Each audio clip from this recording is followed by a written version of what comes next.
Hi everyone, क्या मैं आप सभी को दिखाई दे रहा हूं? एक बार बता दो। क्या मैं आप सभी को दिखाई दे रहा हूं? एक बार जल्दी से बता दीजिए।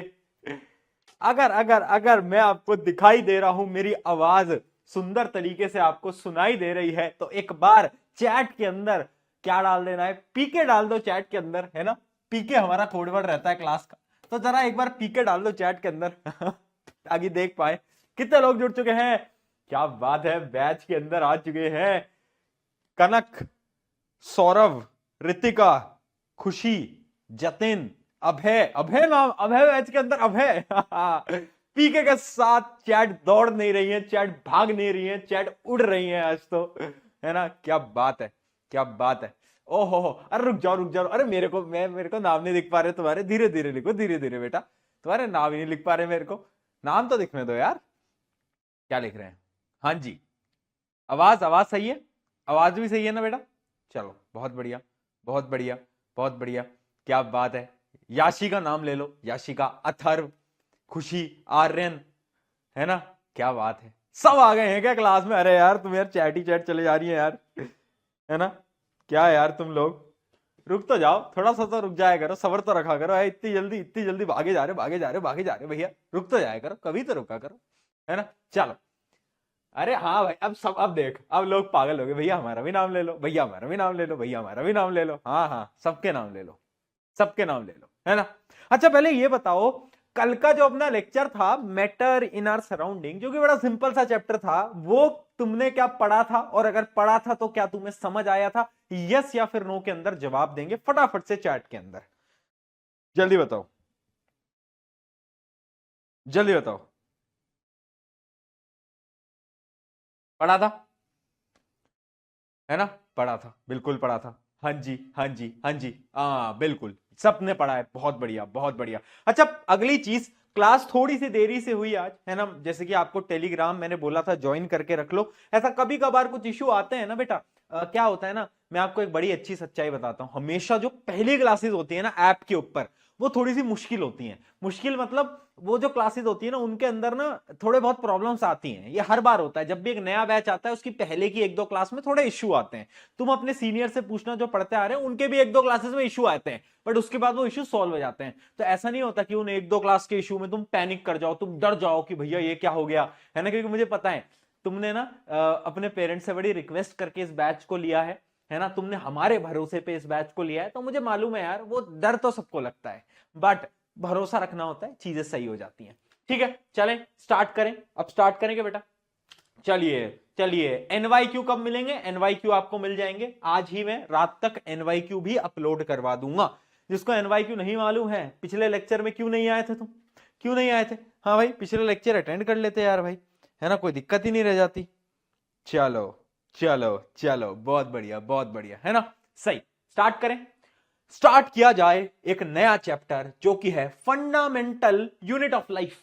लाइफ के आधार क्या हैं? हमारी जिंदगी यानी हम, यानी लिविंग ऑर्गेनिजम्स किससे बने हैं? अच्छा, बड़ी इंटरेस्टिंग चीज मैं आप सभी को बताता हूं कि भाई क्या बोलते हैं उसको, जो केमिस्ट्री है, केमिस्ट्री तो कल ये बोल रही थी कि सारी चीजें किससे बनी है? एटम से बनी है।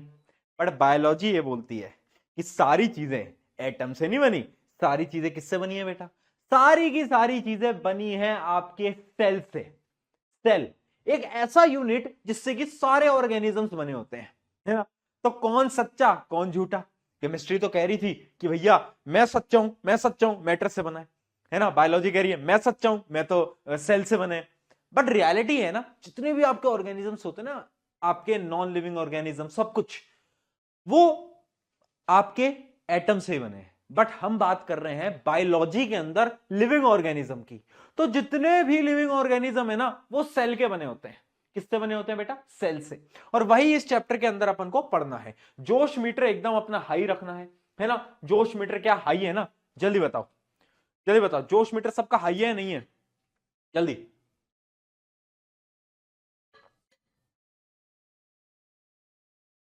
हाई है, हाई है, हाई है, यस है। वाह, वाह जी वाह। 1000, 100, क्या बात है। क्या खा पी के आते हो तुम क्लास के अंदर? है क्लास के अंदर क्या खा पी के आते हो तुम? चलो, हाँ जी, हाँ जी, हाँ जी। यार तुम सबके नाम नहीं ले सकता यार, तुम थोड़ा समझा करो ना। सबके नाम लेने जाऊंगा ना तो मुझे एक दो क्लास तो सबके नाम लेने में ही, सबके नाम लेने में ही लगानी पड़ेगी, है ना। टाइम कम है, पेपर भी आने वाले हैं तुम्हारे। तो चलिए, अब देखो बेटा, जोश मीटर अपना हाई रखना है। और इस क्लास के अंदर, जो इस लेक्चर के अंदर अपन जितने टॉपिक्स पढ़ने की कोशिश कर पाएंगे, मैं आपको बता देता हूं, आज और कल 2 लेक्चर के अंदर आपका ये चैप्टर खत्म होगा। एक लेक्चर के अंदर खत्म नहीं करेंगे क्योंकि चैप्टर बड़ा है, तुम्हें भी मालूम है चैप्टर बड़ा है ना। बट अपन इसको आराम से पढ़ेंगे, आज और कल दोनों क्लासेस के अंदर इसको खत्म करते हैं, ठीक है। तो सबसे पहले शुरुआत करते हैं कि भैया ये सेल क्या है। तो ध्यान से देखना, ये आपके रिमोट के सेल की बात नहीं हो रही। किसकी बात नहीं हो रही? ये आपके वो जो रिमोट वाला सेल है ना, मेरी जान, रिमोट के सेल की बात नहीं कर रहा हूं मैं। बात यहां पर कर रहा हूं क्या? सेल जिससे कि आपकी ह्यूमन की बॉडी बनी है, यानी cell is the basic structure and functional unit of life. ये जो सेल है ना, ये बेसिक यूनिट है। सेल से ही आपकी पूरी बॉडी बनी है। अब इसको समझने के लिए ना, आप थोड़ा सा, मैं आपको बायोलॉजी की एक बड़ी अच्छी टर्म सिखाता हूं, देखना बेटा, है ना। जब बहुत सारे सेल कंबाइन होते हैं ना, तो पता है वो क्या बनाते हैं? तो बनाते हैं टिश्यू। क्या बनाते हैं बेटा? टिश्यू। टिश्यू जब कंबाइन होते हैं तो टिश्यू बनाते हैं क्या? टिश्यू बनाते हैं आपके ऑर्गन। ऑर्गन क्या है? किडनी। किडनी है एक ऑर्गन, लंग है एक ऑर्गन, है भैया। किडनी से क्या करते हैं भैया? किडनी से वो आईफोन खरीदते हैं। अरे भाई वो नहीं, किडनी से क्या करते हैं? किडनी से तो हम सबको मालूम है, हमारा ब्लड जो है वो फिल्टर होता है किडनी से, है ना। तो एक ऑर्गन हो गया। सेल मिलते हैं टिश्यू, टिश्यू बनाते हैं ऑर्गन, ऑर्गन बनाता है क्या? ऑर्गन बनाता है अपना ऑर्गन सिस्टम। क्या बनाता है? सिस्टम ऑर्गन सिस्टम, ठीक है। और ऑर्गन सिस्टम बनाता है आपकी पूरी की पूरी बॉडी, ठीक है। तो सेल है बेसिक यूनिट, सेल है भैया। नोट्स नहीं मिले? नोट्स नहीं मिले? अच्छा, कल के चैप्टर के नोट्स नहीं मिले? अब भी डलवाते हैं। कैसे नहीं मिले तुम्हें नोट्स? मैंने बोल दिया था वैसे नोट्स डलवाने के लिए, अब भी वापस बोल देंगे, टेंशन ही मत लो, है ना, टेंशन ही मत लो, ठीक है। देखो, सेल बना टिश्यू, टिश्यू ने मिलकर बनाया ऑर्गन सिस्टम, और मतलब ऑर्गन, ऑर्गन ने मिलकर बनाया ऑर्गन सिस्टम, ऑर्गन सिस्टम ने मिलकर बनाया आपकी पूरी की पूरी बॉडी। तो ऐसा स्ट्रक्चर है। तो सबसे छोटा यूनिट कौन सा है? सबसे छोटा यूनिट है आपका सेल। सेल है सबसे छोटा यूनिट, इसी वजह से हम सेल को बोल रहे हैं basic structural and functional unit of life. जिंदा रहने का जो सबसे छोटा यूनिट है वो क्या है? वो आपका सेल है।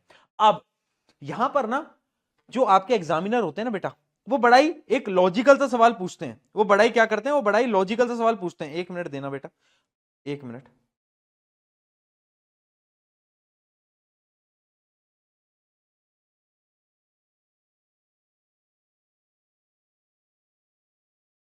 एक मिनट, 1 मिनट। कुछ बच्चे कह रहे हैं कि अभी ज्वाइन नहीं कर पा रहे। तुम सबकी क्लासेस चल रही है ना? कोई इश्यू तो नहीं आ रहा ना? एक बार बताओगे, कोई इश्यू तो नहीं आ रहा? अगर कोई इश्यू नहीं आ रहा तो एक बार कर दो, ओके ओके कर दो एक बार, अगर कोई इश्यू तो नहीं आ रहा, है ना।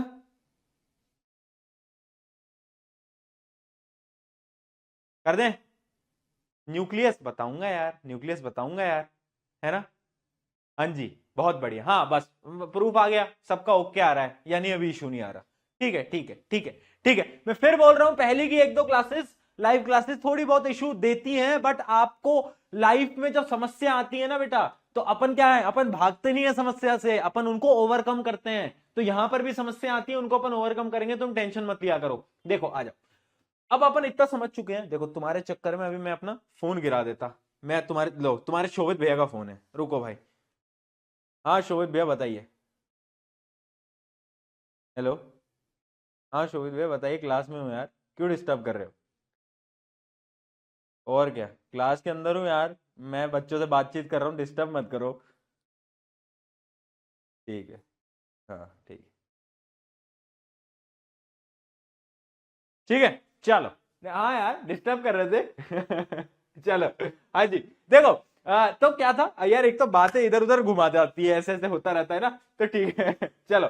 देखो, क्या बता रहे थे मैं आपको कि सेल के बारे में बात कर रहे थे। अब देखो क्या चीज है। एक क्वेश्चन आपके ना स्कूल के ना टीचर घुमाकर पूछते हैं, क्या कि सेल को ना एक चीज और बोलते हैं। क्या बोलते हैं? Building block of life. Cell is also called building block of life. बताओ, बताओ, क्यों बोलते हैं? क्यों बोलते हैं? पूछ लेगा पेपर के अंदर, why cell is called building block of life. अब तुम बोलोगे, ओहो, प्रशांत भैया ने तो बताया था कि फंडामेंटल यूनिट ऑफ लाइफ होता था। ये बिल्डिंग ब्लॉक कहां से आ गया यार, ये तो बताया नहीं। मैंने कहा यार देख, बिल्डिंग ब्लॉक क्यों बोला जाता है, क्योंकि तुम्हें मालूम है एक ब्लॉक से क्या बनती है, एक बिल्डिंग बनती है ना। ईंट पे ईंट रखते जाओगे तो एक पूरी की पूरी इमारत बन जाती है, यही होता है ना। सिमिलरली सेल के पास में एक पावर होती है, पावर टू रेप्लिकेट, यानी सेल जो है ना वो डिवाइड कर सकते हैं और अपने जैसे सेल को बना बना के एक इमारत बना सकते हैं, यानी टिश्यूज बना सकते हैं।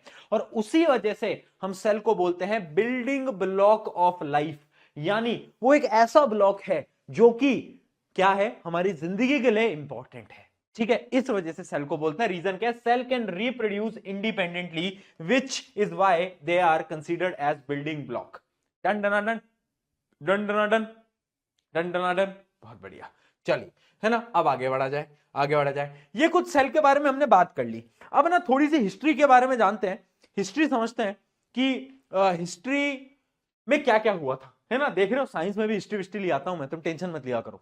अब हिस्ट्री के अंदर क्या हुआ था कि एक साइंटिस्ट थे जिनका नाम था रॉबर्ट हुक। क्या नाम था बेटा, रॉबर्ट हुक। एक तो तुमने नोट करा है, कभी कभी तुमने नोट करा हो तो, पुराने जमाने में जितने भी साइंटिस्ट थे, आधे साइंटिस्ट का नाम तो रॉबर्ट हुआ करता था उस टाइम पे।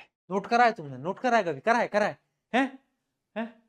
करा है, रॉबर्ट हुआ करता था, है ना भाई। आधे साइंटिस्टों का नाम रॉबर्ट है। पता नहीं उस टाइम पे क्रेज चल रहा होगा, जैसे आजकल वो एक दो नाम हो गए ना, मोहित, मोहित सबके नाम होते हैं आजकल, है ना, रिया सबका नाम होता है। वैसे ही ये पुराने टाइम पे रॉबर्ट जो था ना ये रॉबर्ट ऐसे सबका नाम होता था। तो देखो, रॉबर्ट हुक जो थे ना, वो पहले ऐसे पर्सन थे जिन्होंने डिस्कवर कर दिया सेल को। उन्होंने क्या करा, उनका एक पेड़ था, पेड़ समझते हो ना, ट्री, ट्री का जो बार्क होता है, मतलब ट्री की जो छाल होती है, हम बोलते हैं ना कि पेड़ की छाल है, यानी उसकी बार्क है, जो उसका जो पार्ट होता है, उस पार्ट को उसने उखाड़ा और उसको उसने माइक्रोस्कोप के अंदर डाला।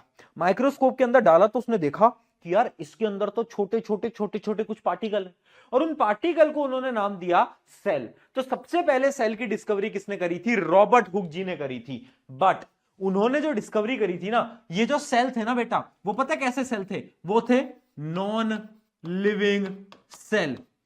क्योंकि उसने पेड़ की छाल को लिया था, पेड़ की बार्क को लिया था। जो बार्क होती है ना, उसके अंदर जो सेल होते हैं ना, वो नॉन लिविंग होते हैं। तो उन्होंने नॉन लिविंग सेल की खोज कर दी थी। सबसे पहले किसने खोज करी, आपके रॉबर्ट हुक जी ने। क्या ये समझ में आ गया, क्या समझ में आ गया? हाँ, बहुत बढ़िया, बहुत बढ़िया, हाँ जी, हाँ जी, ठीक है। अब देखो, रॉबर्ट हुक जी ने तो पहली डिस्कवरी कर दी, बट अब उसके बाद लिविंग सेल की डिस्कवरी किसने करी? सोचने वाली बात यह है, नॉन लिविंग की तो रॉबर्ट हुक जी ने करी, और लिविंग वाली किसने करी? आपकी एंटोनी वैन ल्यूमेनहुक। ये जो थे, इन्होंने क्या करा, इन्होंने कर दी भैया डिस्कवरी। इन्होंने बोला कि भाई लिविंग सेल भी एग्जिस्ट करते हैं। तो इन्होंने सबसे पहले लिविंग सेल की खोज करी, किन्होंने? एंटोनी जी ने। तो कंफ्यूज मत होना, जो नॉर्मल सेल है ना, डेड सेल, उसकी खोज तो रॉबर्ट हुक ने करी थी, बट लिविंग सेल की खोज किसने करी थी बेटा? एंटोनी जी ने करी थी। ठीक है भैया, इतना हम समझ चुके हैं। अब आगे बढ़ते हैं डिस्कवरीज में, और आगे बढ़ते हैं। अब बात आती है रॉबर्ट ब्राउन की। देखो, एक और रॉबर्ट आ गया। ये रॉबर्ट नाम से क्या दिक्कत है भाई, बात बात पे रॉबर्ट आ जा रहा है यार, है बात बात पे रॉबर्ट। अब रॉबर्ट जी ने क्या बोला, रॉबर्ट जी ने डिस्कवरी करी न्यूक्लियस की। न्यूक्लियस क्या होता है बेटा? ब्रेन ऑफ दी सेल होता है, सेल का दिमाग होता है ना। तुम में थोड़ा कम है? तुम में कम है क्या? है या कि नहीं? तुम्हारे दोस्त में हो सकता है कम, ठीक है। मतलब सेल का जो ब्रेन होता है उसको अपन बोलते हैं क्या? न्यूक्लियस। क्यों ब्रेन बोलते हैं, क्यों वो बड़ा इंपॉर्टेंट होता है, उसके बारे में बाद में बात करेंगे। बट रॉबर्ट ब्राउन जी ने क्या करा, इन्होंने बोला कि भाई एक न्यूक्लियस होता है सेल के अंदर। मैंने कहा ठीक है, मान लिया, मैंने कहा मान लिया। उसके बाद एक और साइंटिस्ट आए जिनका नाम था परकिंजी। क्या था बेटा? परकिंजी। और परकिंजी ने क्या करा, परकिंजी ने प्रोटोप्लाज्म की खोज करी। प्रोटोप्लाज्म क्या होता है अभी याद करने की जरूरत नहीं है, बस इतना याद कर लो, living part of the cell. क्या बोलते हैं इसको? Living part. एक एक करके सारी चीजें एक्सप्लेन करूंगा, लेक्चर्स आगे बढ़ते रहेंगे। अभी आप बस इतना समझो, खोज किसने करी?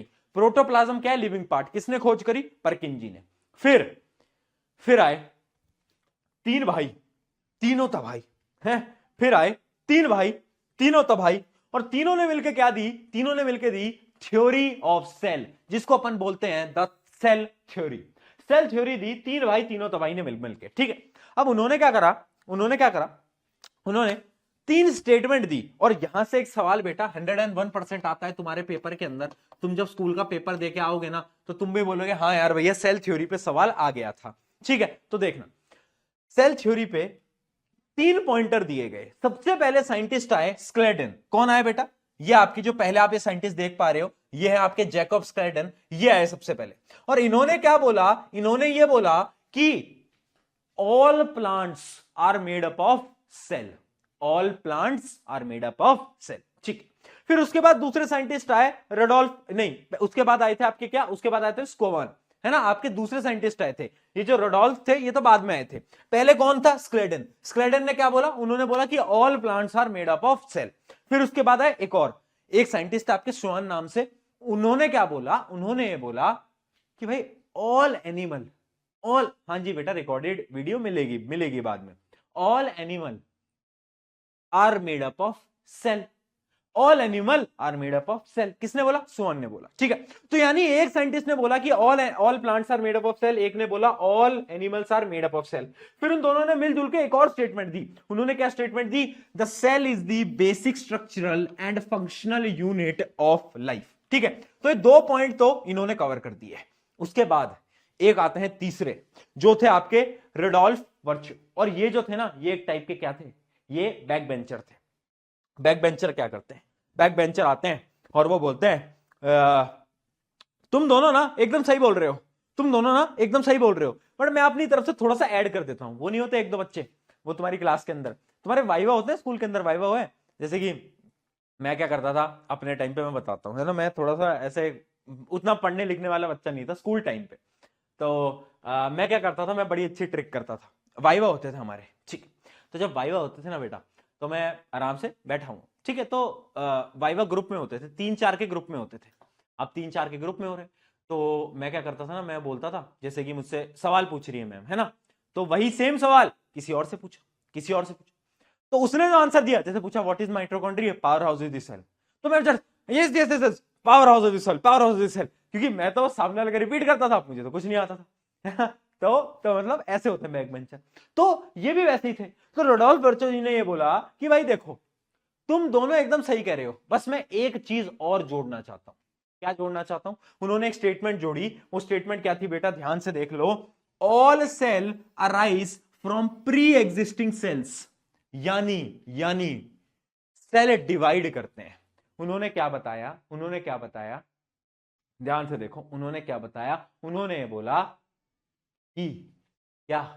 उन्होंने बताया कि आपके सेल जो है वो डिवाइड करते हैं, यानी सेल डिवीजन का कॉन्सेप्ट उन्होंने बताया। उस कॉन्सेप्ट को इस चैप्टर के एंड में पढ़ोगे, सेल डिवीजन क्या होता है, बट बताया किसने? बताया आपके रेडोल्फ वर्च्यू ने। क्या बताया? कि सेल जो हैं वो डिवाइड करते हैं। क्या करते हैं? सेल जो है वो डिवाइड करते हैं, ये उन्होंने बताया। ठीक है बेटा, डन डन। नोट्स मिल जाएंगे, यही मिल जाएंगे, टेंशन मत लो, नोट्स यही मिल जाएंगे। ठीक है, चल डन, यहां तक हो गया डन। अब आगे बढ़ा जाए। अब सेल को ना अपन 3 पार्ट्स में तोड़ सकते हैं। कौन कौन से 3 पार्ट्स हैं? देखना बेटा, 3 कौन कौन से पार्ट्स हैं। सबसे पहले सेल को अपन बोलेंगे based on their size. Cell का ना अलग अलग साइज हो सकता है, सेल की अलग अलग शेप हो सकती है, और नंबर ऑफ सेल्स भी अलग अलग हो सकते हैं। तो इन 3 कैटेगरीज के अंदर अपन अब सेल को डिवाइड करने वाले हैं और उस हिसाब से अपन अपनी पढ़ाई करेंगे। ठीक है,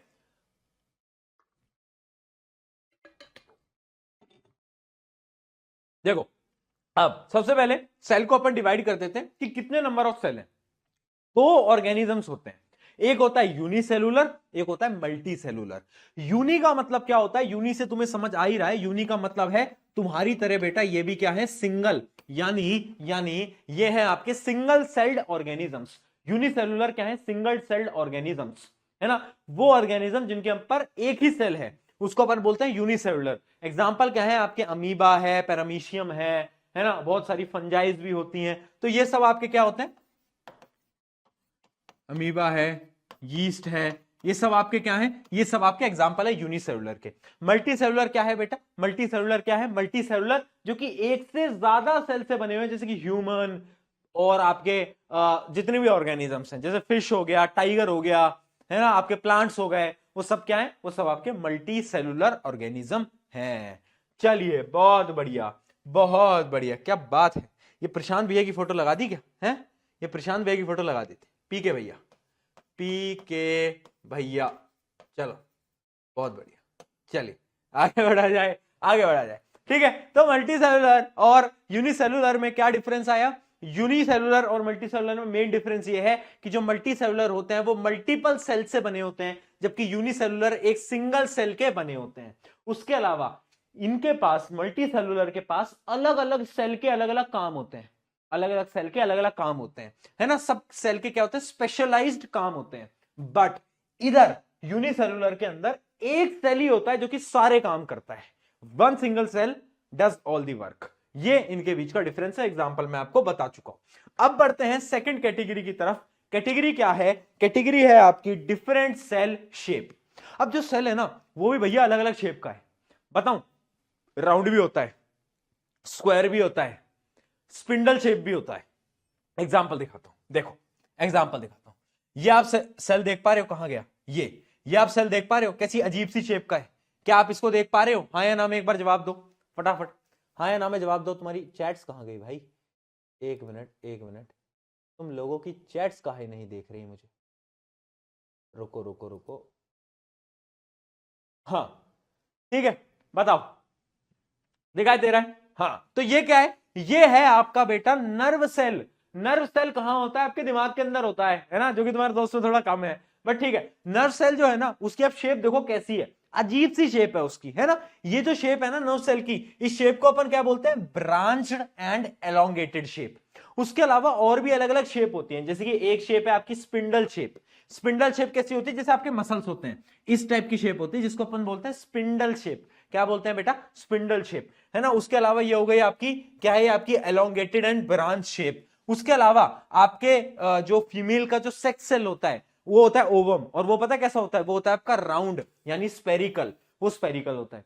तो जो सेल होते हैं ना वो भी एक जैसे नहीं है, वो भी अलग अलग है। देखो कोई राउंड है, कोई स्पिंडल है, कोई स्पेरिकल है, पता नहीं क्या क्या शेप है, तो सबकी शेप अलग अलग होती है। तो cell can have different shape and size, इससे हमें ये पता चल गया। अब यहां से बेटा बहुत बार सवाल पूछे जाते हैं एमसीक्यू के अंदर, पूरी पृथ्वी के अंदर, पूरी पृथ्वी के अंदर स्मॉलेस्ट और लार्जेस्ट सेल कौन सा होता है? सवाल पूछा जाता है। याद रखना, जो लार्जेस्ट सेल है ना अपने प्लेनेट के ऊपर, वो है आपका ऑस्ट्रिच का एग। ऑस्ट्रिच का जो एग होता है ना वो आपका लार्जेस्ट सेल है ऑन दी प्लेनेट। स्मॉलेस्ट क्या है? स्मॉलेस्ट है आपका माइकोप्लाज्मा। क्या है आपका? माइकोप्लाज्मा, एक टाइप का बैक्टीरिया है माइकोप्लाज्मा। तो माइकोप्लाज्मा जो सेल होता है वो सबसे स्मॉलेस्ट सेल होता है पूरे प्लेनेट के ऊपर। ठीक है, ये तो प्लेनेट की बात हो गई। अब ह्यूमंस की बात करते हैं। ह्यूमंस के अंदर सबसे लंबा यानी लॉन्गेस्ट सेल कौन सा होता है? याद रखना, लॉन्गेस्ट सेल होता है नर्व सेल, जो कि मैंने अभी आपको बताया इस टाइप का दिखता है। ये सबसे लॉन्गेस्ट है बेटा। क्या है ये सबसे आपका लॉन्गेस्ट होता है। ठीक है, उसके अलावा स्मॉलेस्ट सेल कौन सा होता है ह्यूमन बॉडी के अंदर? वो होता है आपका आरबीसी, रेड ब्लड सेल। ये भी आपको याद रखना पड़ेगा। उसके अलावा पता है तुम्हें सबसे लार्जेस्ट कौन सा होता है? सबसे बड़ा कौन सा होता है? देखो, लॉन्गेस्ट यानी लंबा, लार्जेस्ट यानी बड़ा, तो सबसे बड़ा कौन सा होता है? सबसे बड़ा सेल पता है कौन सा होता है? सबसे बड़ा सेल होता है ओवम। क्या होता है? ओवम। क्या ये नाम सबको याद रहेंगे? हाँ या ना में जवाब दो जल्दी। क्या ये नाम सबको याद रहेंगे? हाँ कि ना, हाँ कि ना, हाँ कि ना, हाँ कि ना? जल्दी जवाब दे, जल्दी जवाब दे। चैट के अंदर 1 मिनट में जरा देख लो, जवाब आ जाओ भाई। यस यस यस, बहुत बढ़िया, बहुत बढ़िया, बहुत बढ़िया, बहुत बढ़िया। चलो चलो चलो चलो,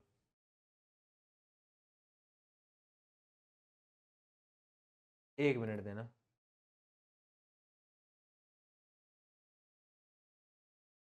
चलिए डन, है ना। तो ये हमें याद रहेंगे, ठीक है, ये हमें याद रहेंगे। तो इन सबको अपन याद करना ही पड़ता है क्योंकि इन पे एमसीक्यू वगैरह आते हैं बेटा, ज्यादा नहीं आते बट एमसीक्यू क्वेश्चंस पूछे जाते हैं।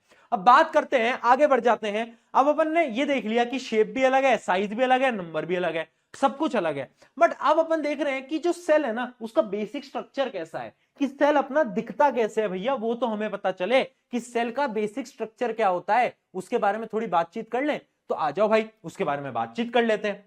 वॉइस लो, वॉइस लो नहीं है बेटा, कम आ रही है?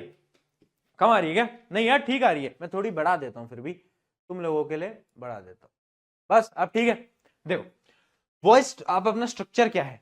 अब सेल जो होता है ना बेटा, डायग्राम ना सबके अलग अलग होते हैं।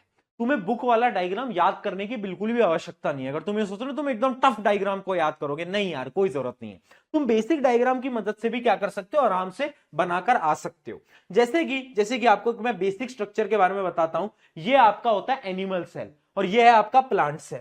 अब इतना मुश्किल डायग्राम थोड़ी ना हम याद करेंगे यार, हैं? क्या तुम इतना मुश्किल डायग्राम याद करने बैठोगे क्या? मुझे बात बताओ, नहीं करोगे। ऑब्वियस सी बात है भैया, इतना मुश्किल डायग्राम थोड़ी ना हम याद करेंगे। तो हम क्या करेंगे, हम बेसिक सा डायग्राम बना लेंगे। एक ओवल शेप का आपको क्या बनाना है, आपको एक सेल बनाना है ओवल शेप का। उसके यहां पर एक सेंटर में होगा न्यूक्लियस, जो कि क्या होता है, ब्रेन ऑफ दी। बहुत बढ़िया, ठीक है। उसके अराउंड ना एक सिक्योरिटी लेयर होगी, सिक्योरिटी लेयर होगी। ये जो चारों तरफ है ना, यहां पर एक सिक्योरिटी लेयर होगी, ठीक है। वो सिक्योरिटी लेयर क्या है, बताओ किसकी है वो सिक्योरिटी लेयर? पीएम या फिर सीएम है भैया? पीएम और सीएम सिक्योरिटी दे रहे हैं? अरे वो वाले पीएम सीएम नहीं भैया, घर से उठवाना है क्या मुझे? पीएम सीएम मतलब प्लाज्मा मेम्ब्रेन या फिर उसे सेल मेम्ब्रेन भी बोला जाता है। तो क्या बताया मैंने आपको, ये है आपका सेल, अंदर है न्यूक्लियस जो कि होता है ब्रेन ऑफ द सेल। इसके अराउंड में ना एक लेयर होती है, एक सिक्योरिटी लेयर होती है। उस लेयर को अपन बोलते हैं प्लाज्मा मेम्ब्रेन या फिर सेल मेम्ब्रेन, यानी पीएम या फिर सीएम, ठीक है। अब उसमें और क्या क्या होता है, इसके अंदर ना फ्लूइड भी होता है। ऐसे एक यहां पर जेली लाइक सब्सटेंस होता है, फ्लूइड होता है सेल के अंदर। न्यूक्लियस को हटा दे तो ऐसे पूरा एक जेली लाइक सब्सटेंस होता है, जिसको अपन बोलते हैं साइटोप्लाज्म। क्या बोलते हैं? साइटोप्लाज्म। उसके बारे में बात करेंगे, ठीक है। अब तुमने देखा है कुछ कुछ लोगों को ना सिक्योरिटी के साथ साथ Z+ सिक्योरिटी भी मिलती है। उसी प्रकार से हमारा जो सेल है ना, कुछ ऐसे सेल होते हैं जिनको Z+ सिक्योरिटी मिलती है। Z+ सिक्योरिटी क्या होती है? प्लाज्मा मेम्ब्रेन के ऊपर एक और सिक्योरिटी। कुछ कुछ होते हैं जिनको ऐसी एक और सिक्योरिटी मिलती है और उसको अपन बोलते हैं क्या? Cell wall. और ये मिलते हैं आपके प्लांट्स को, ठीक है, ये मिलती हैं आपके प्लांट्स को।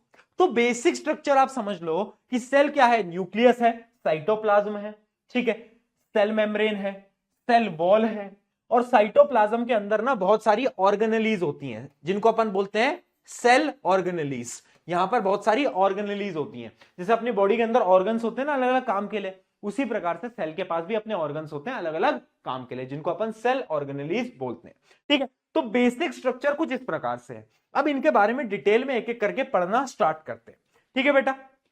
करें स्टार्ट, बताओ जल्दी चैट के अंदर।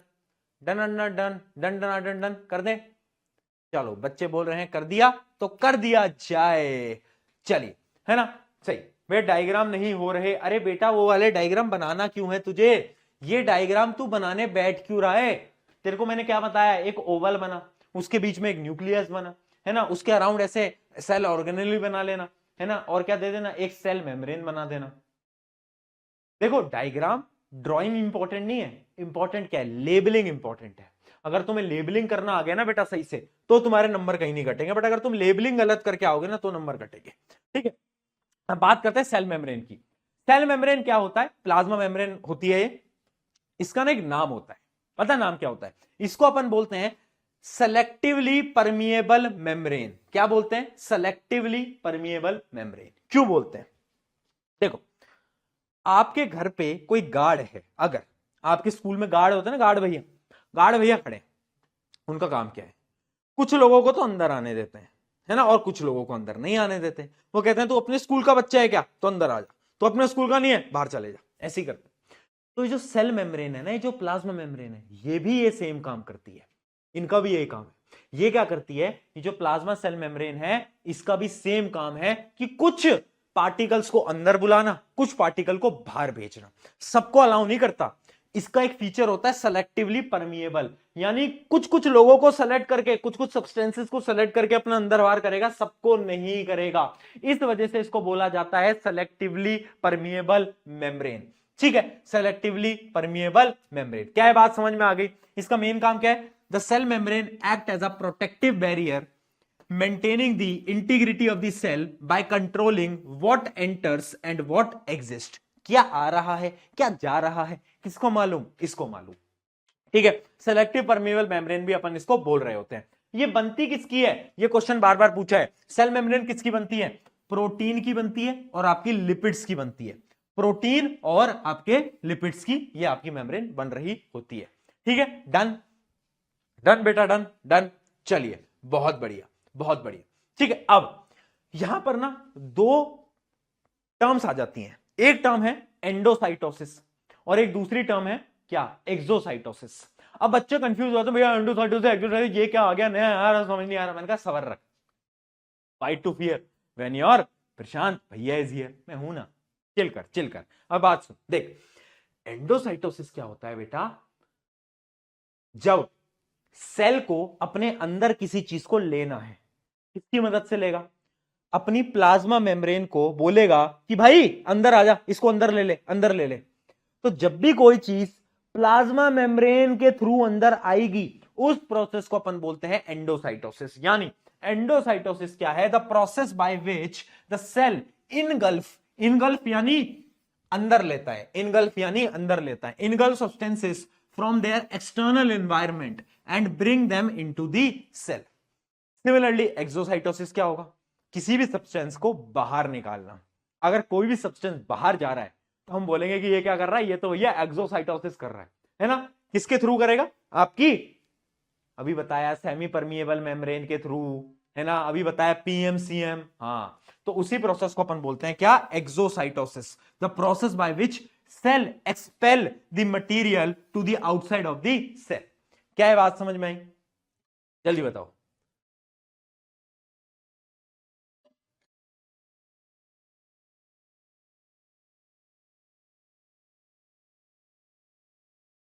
जल्दी फटाफट जल्दी बताएं।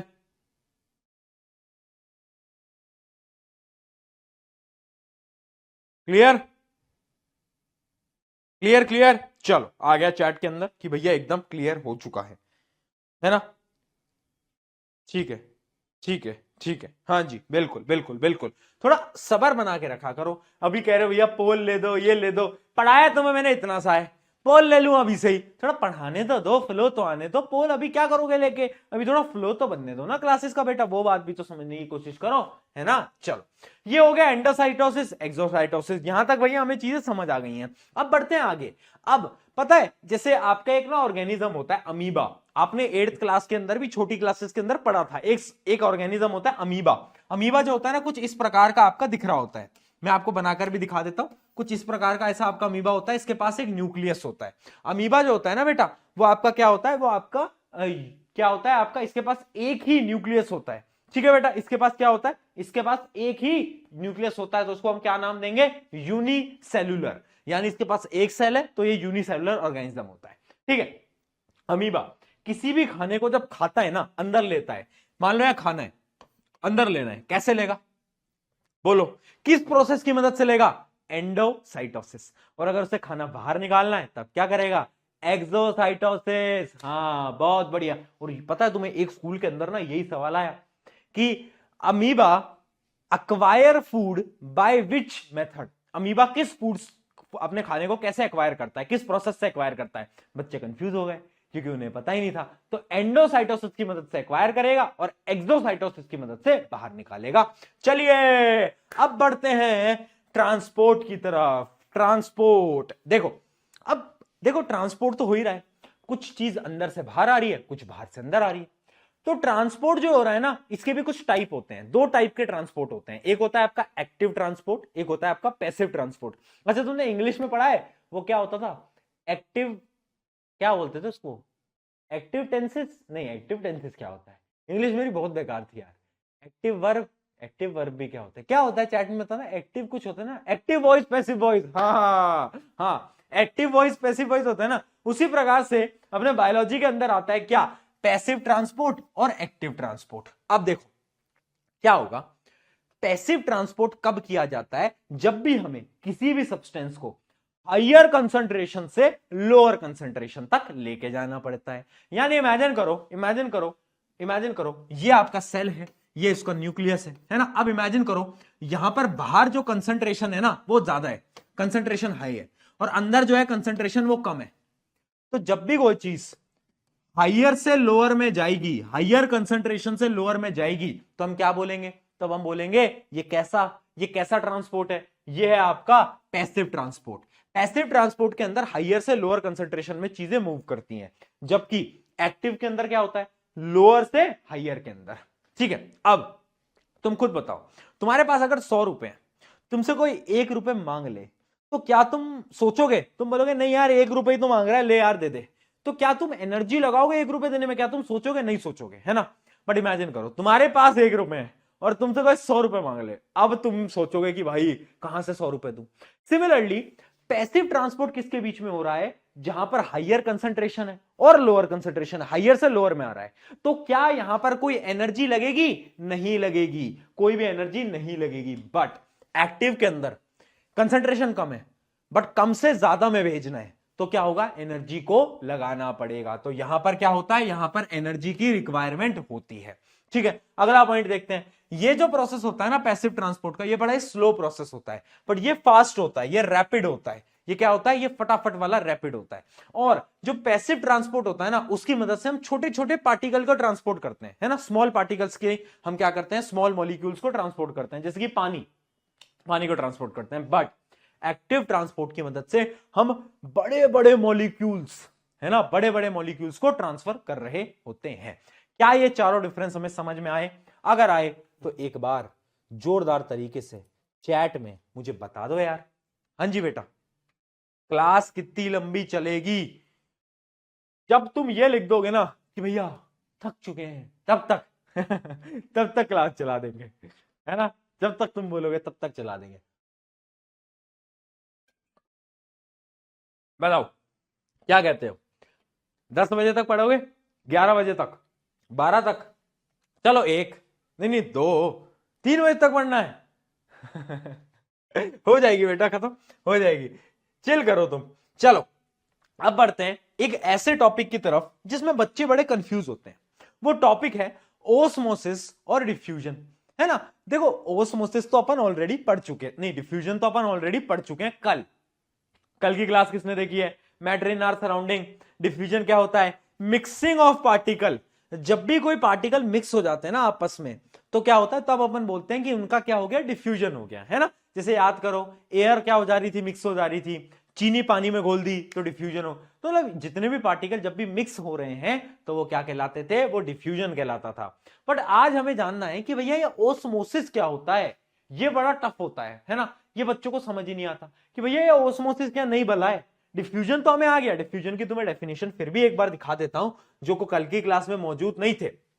डिफ्यूजन क्या होता है? Diffusion is the process where molecule move from one place there are crowded. मतलब हाई कंसंट्रेशन से जब लो कंसंट्रेशन में कोई भी चीज जाती है तो वो क्या कर रही है? तो वो डिफ्यूज कर रही है। इसके अंदर आपका सॉलिड भी हो सकता है, सॉलिड भी करते हैं डिफ्यूजन, लिक्विड भी करते हैं और आपकी गैसेस भी करती हैं। ये कल हमने बात कर चुके हैं। सॉलिड लिक्विड गैसेस तीनों डिफ्यूजन करती हैं, है ना? जब भी मूवमेंट हो रहा है किसके? हायर से लोअर के अंदर, तो अपन क्या बोलेंगे? तो अपन बोलेंगे कि यहां पर क्या हो गया? यहां पर आपका, ठीक है ना?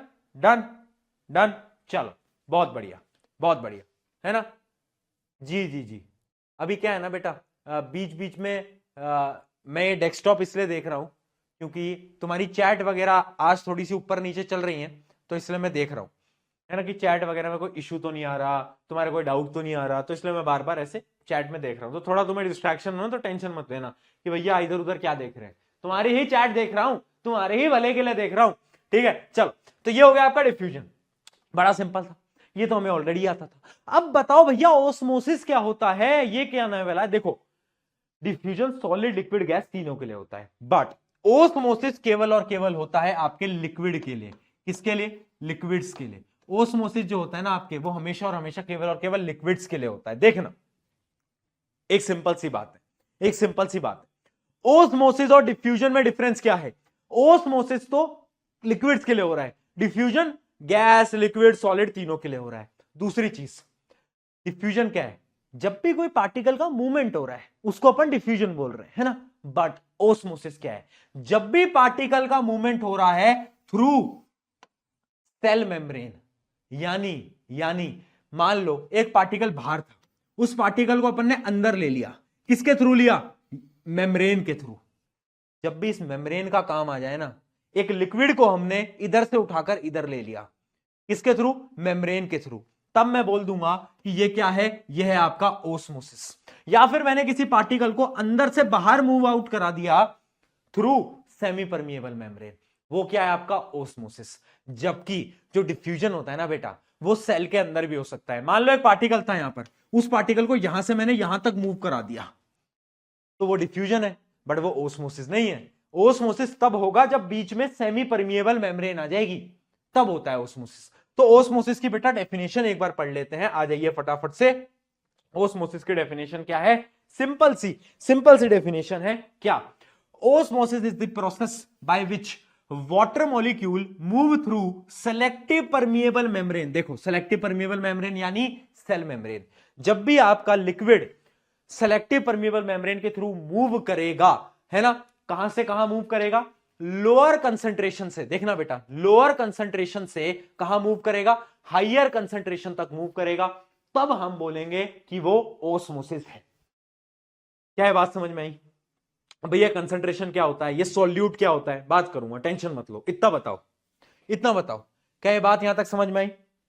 चलिए अब बात करते हैं ये सॉल्यूट और सॉल्वेंट क्या होता है, ठीक है। बट सॉल्यूट या सॉल्वेंट को बताने से पहले मैं आपको एक बार एंडो ऑस्मोसिस और एक्सो ऑस्मोसिस बता देता हूं। दो टाइप के ऑस्मोसिस होते हैं, एक होता है आपका एंडो ऑस्मोसिस। इसके अंदर बेटा क्या होता है? जब एक सेल है बेटा, मान लो ये सेल है, ठीक है। एंडो का मतलब क्या है? अंदर आना, अंदर आना। ये सेल है, मान लो पानी जो है वो बाहर से अंदर आ जाता है, तो ये सेल क्या होगा? फूल जाएगा, थिक हो जाएगा, स्वेल कर जाएगा। तो इसी प्रोसेस को अपन बोलते हैं एंडोऑस्मोसिस। अब एक्सोऑस्मोसिस क्या होता है? ये सेल है, मान लो पानी बाहर चला गया, बाहर चला गया, बाहर चला गया, बाहर चला गया, तो इसका जितना भी वाटर था बाहर चला गया, तो कैसा हो जाएगा? श्रिंक हो जाएगा, ये चिपक जाएगा, श्रिंक हो जाएगा, है ना। तो ये क्या हो गया? एक्सोऑस्मोसिस। तो एंडो और एक्सो में क्या डिफरेंस?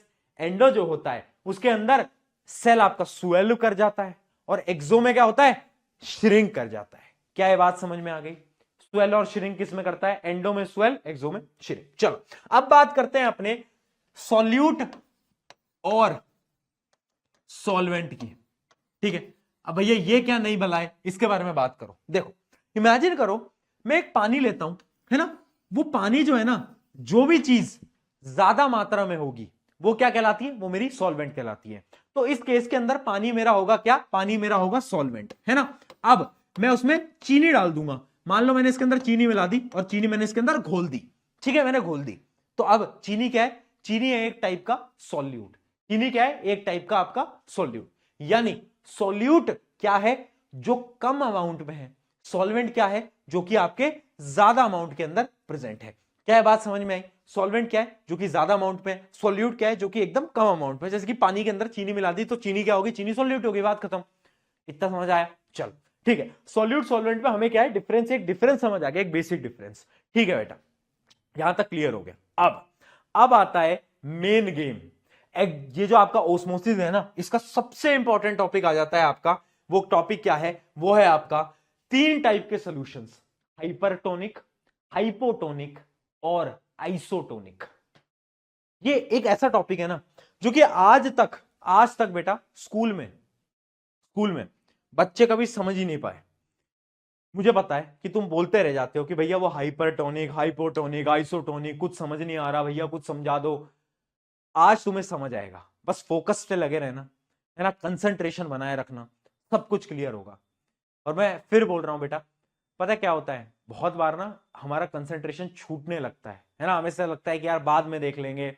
बट मैं तुम्हें एक चीज बोलूंगा, अगर बैच ले लिया है ना तो अपने पेरेंट्स के लिए प्लीज बैच पूरा पढ़ के जाना, एक भी क्लास मिस मत करना, बैकलॉग मत होने देना। मैं सच बता रहा हूं, ये 45 दिन तुम्हारी जिंदगी बदल सकते हैं अगर तुमने सीरियस होकर बस 45 दिन पढ़ाई कर ली। तो 9th में अगर तुमने आज तक कुछ भी नहीं पढ़ा था ना, तो भी अच्छे मार्क्स आएंगे, ठीक है।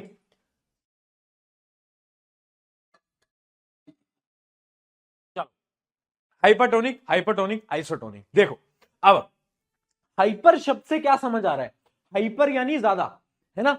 हाइपर यानी, हाइपर शब्द क्या होता है? हाइपर का मतलब होता है बेटा ज्यादा, हाइपर यानी बहुत ज्यादा, है ना। तो हाइपरटोनिक सोल्यूशन पता है कौन से होते हैं? वो सोल्यूशन जिसके अंदर सॉल्यूट की मात्रा ज्यादा होती है। क्या बोल रहा हूं मैं? Solute is higher. मान लो एक पानी का ग्लास लिया, उसमें मैं चीनी डाले जा रहा हूं, डाले जा रहा हूं, डाले जा रहा हूं, डाले जा रहा हूं, डाले जा रहा हूं, मिलाए जा रहा हूं, मिलाए जा रहा हूं, डाले जा रहा हूं, डाले जा रहा हूं, तो क्या होगा? तो उसमें जो सॉल्यूट की कंसंट्रेशन है ना वो ज्यादा हो जाएगी। वो सोल्यूशन जिसके अंदर सॉल्यूट की कंसंट्रेशन ज्यादा होती है, जिसके अंदर सॉल्यूट की कंसंट्रेशन ज्यादा होती है, उसको मैं क्या बोलता हूं? उसको मैं बोलता हूं आपका क्या? आपका हाइपरटोनिक सोल्यूशन। ठीक। हाइपोटोनिक इसका उल्टा है। हाइपोटोनिक क्या है? जिसमें सॉल्यूट की मात्रा कम है। यानी मान लो मैंने एक ग्लास का पानी लिया, उसके अंदर सिर्फ 1 चम्मच चीनी मिलाई और रख दिया, ठीक है, तो वो मेरा क्या कहलाएगा? वो मेरा कहलाएगा हाइपोटोनिक, जिसके अंदर concentration of solute is lower. Concentration जो है सॉल्यूट की बहुत ज्यादा कम है। बहुत ज्यादा क्या है बेटा? कम है। मैंने कहा ठीक है, सॉल्यूट की जो मात्रा है वो बहुत ज्यादा क्या है? कम है। ठीक है, ये समझ आ गया। एक और सोल्यूशन होता है आइसोटोनिक। आइसोटोनिक क्या होता है? आइसोटोनिक सोल्यूशन वो सोल्यूशन होते हैं जिनके जो कंसंट्रेशन है ना वो सेम है। मानो एक पानी का ग्लास है, उसमें मैंने 1 चम्मच चीनी मिलाई, दूसरा पानी का ग्लास है, उसमें भी मैंने 1 चम्मच चीनी मिलाई, तो अब दोनों का कंसंट्रेशन सेम हो गया। तो क्या मैं बोल सकता हूं ये दोनों के दोनों क्या है? Isotonic solution. हाँ या ना? ठीक है। हाइपर, हाइपो, आइसो समझ आ गया। अब सवाल कहां पर उठता है ना वो आपको समझना पड़ेगा। इमेजिन करो मैंने अपने ग्लास के अंदर पहले लिया हाइपरटोनिक सोल्यूशन, हाइपरटोनिक सोल्यूशन, और मैंने ना अब अपनी बॉडी का एक सेल निकाला, मैंने अपनी बॉडी का सेल निकाला और उस सेल को मैंने क्या कर दिया? इस सोल्यूशन के अंदर डाल दिया। ये जो पूरा सोल्यूशन है, इस सोल्यूशन के अंदर मैंने क्या कर दिया? अपने सेल को डाल दिया। अब तुम्हें मुझे चैट के अंदर यह बताना है सेल के साथ क्या होगा? सेल के साथ क्या होगा बताओ, सोचो, दिमाग लगाओ।